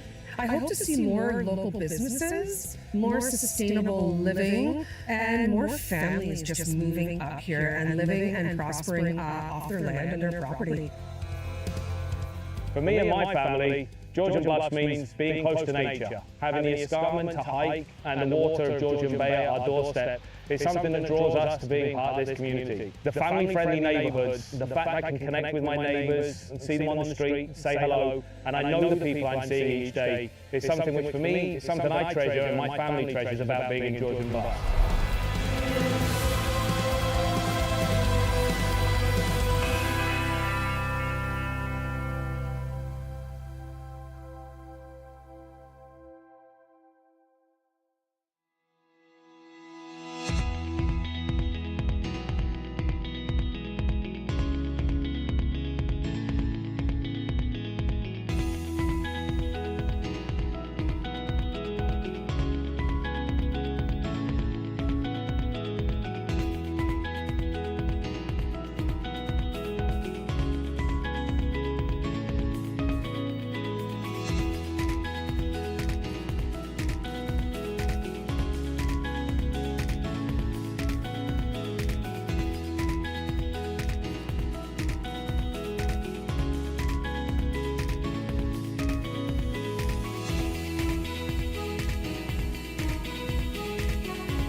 Okay, council went into closed session under open meeting exemption K of section 239, subsection 2 of the Municipal Act 2001. As a result of closed session discussions, the following actions were taken. 17.1 minutes of previous meetings held on January 7th, 2026, September 3rd, 2025, August 20th, 2025, and July 28th, 2025 were approved in accordance with the closed session policy. 17.2, direction was provided to staff. Our confirming bylaw, the recommendation is that bylaw number 2026-006, being a bylaw to confirm the proceedings of council on January 21st, 2026, be read a first, second, and third time, finally passed, signed by the mayor and clerk, sealed with the seal of the corporation, and engrossed in the bylaw book. Could I have a mover and a seconder, please? Deputy Mayor Pringle, Councillor McComb. There's no discussion. I'll call the vote. All in favor? That is carried. And council will meet as regularly scheduled on February 4th, 2026 at 5 p.m. There's no further business. I will now call for adjournment of this meeting. Recommendation that the meeting be adjourned at 7:59 p.m. Can I have a mover and a seconder, please? Councillor Day, Councillor McComb, all in favor? That is carried. We are now adjourned.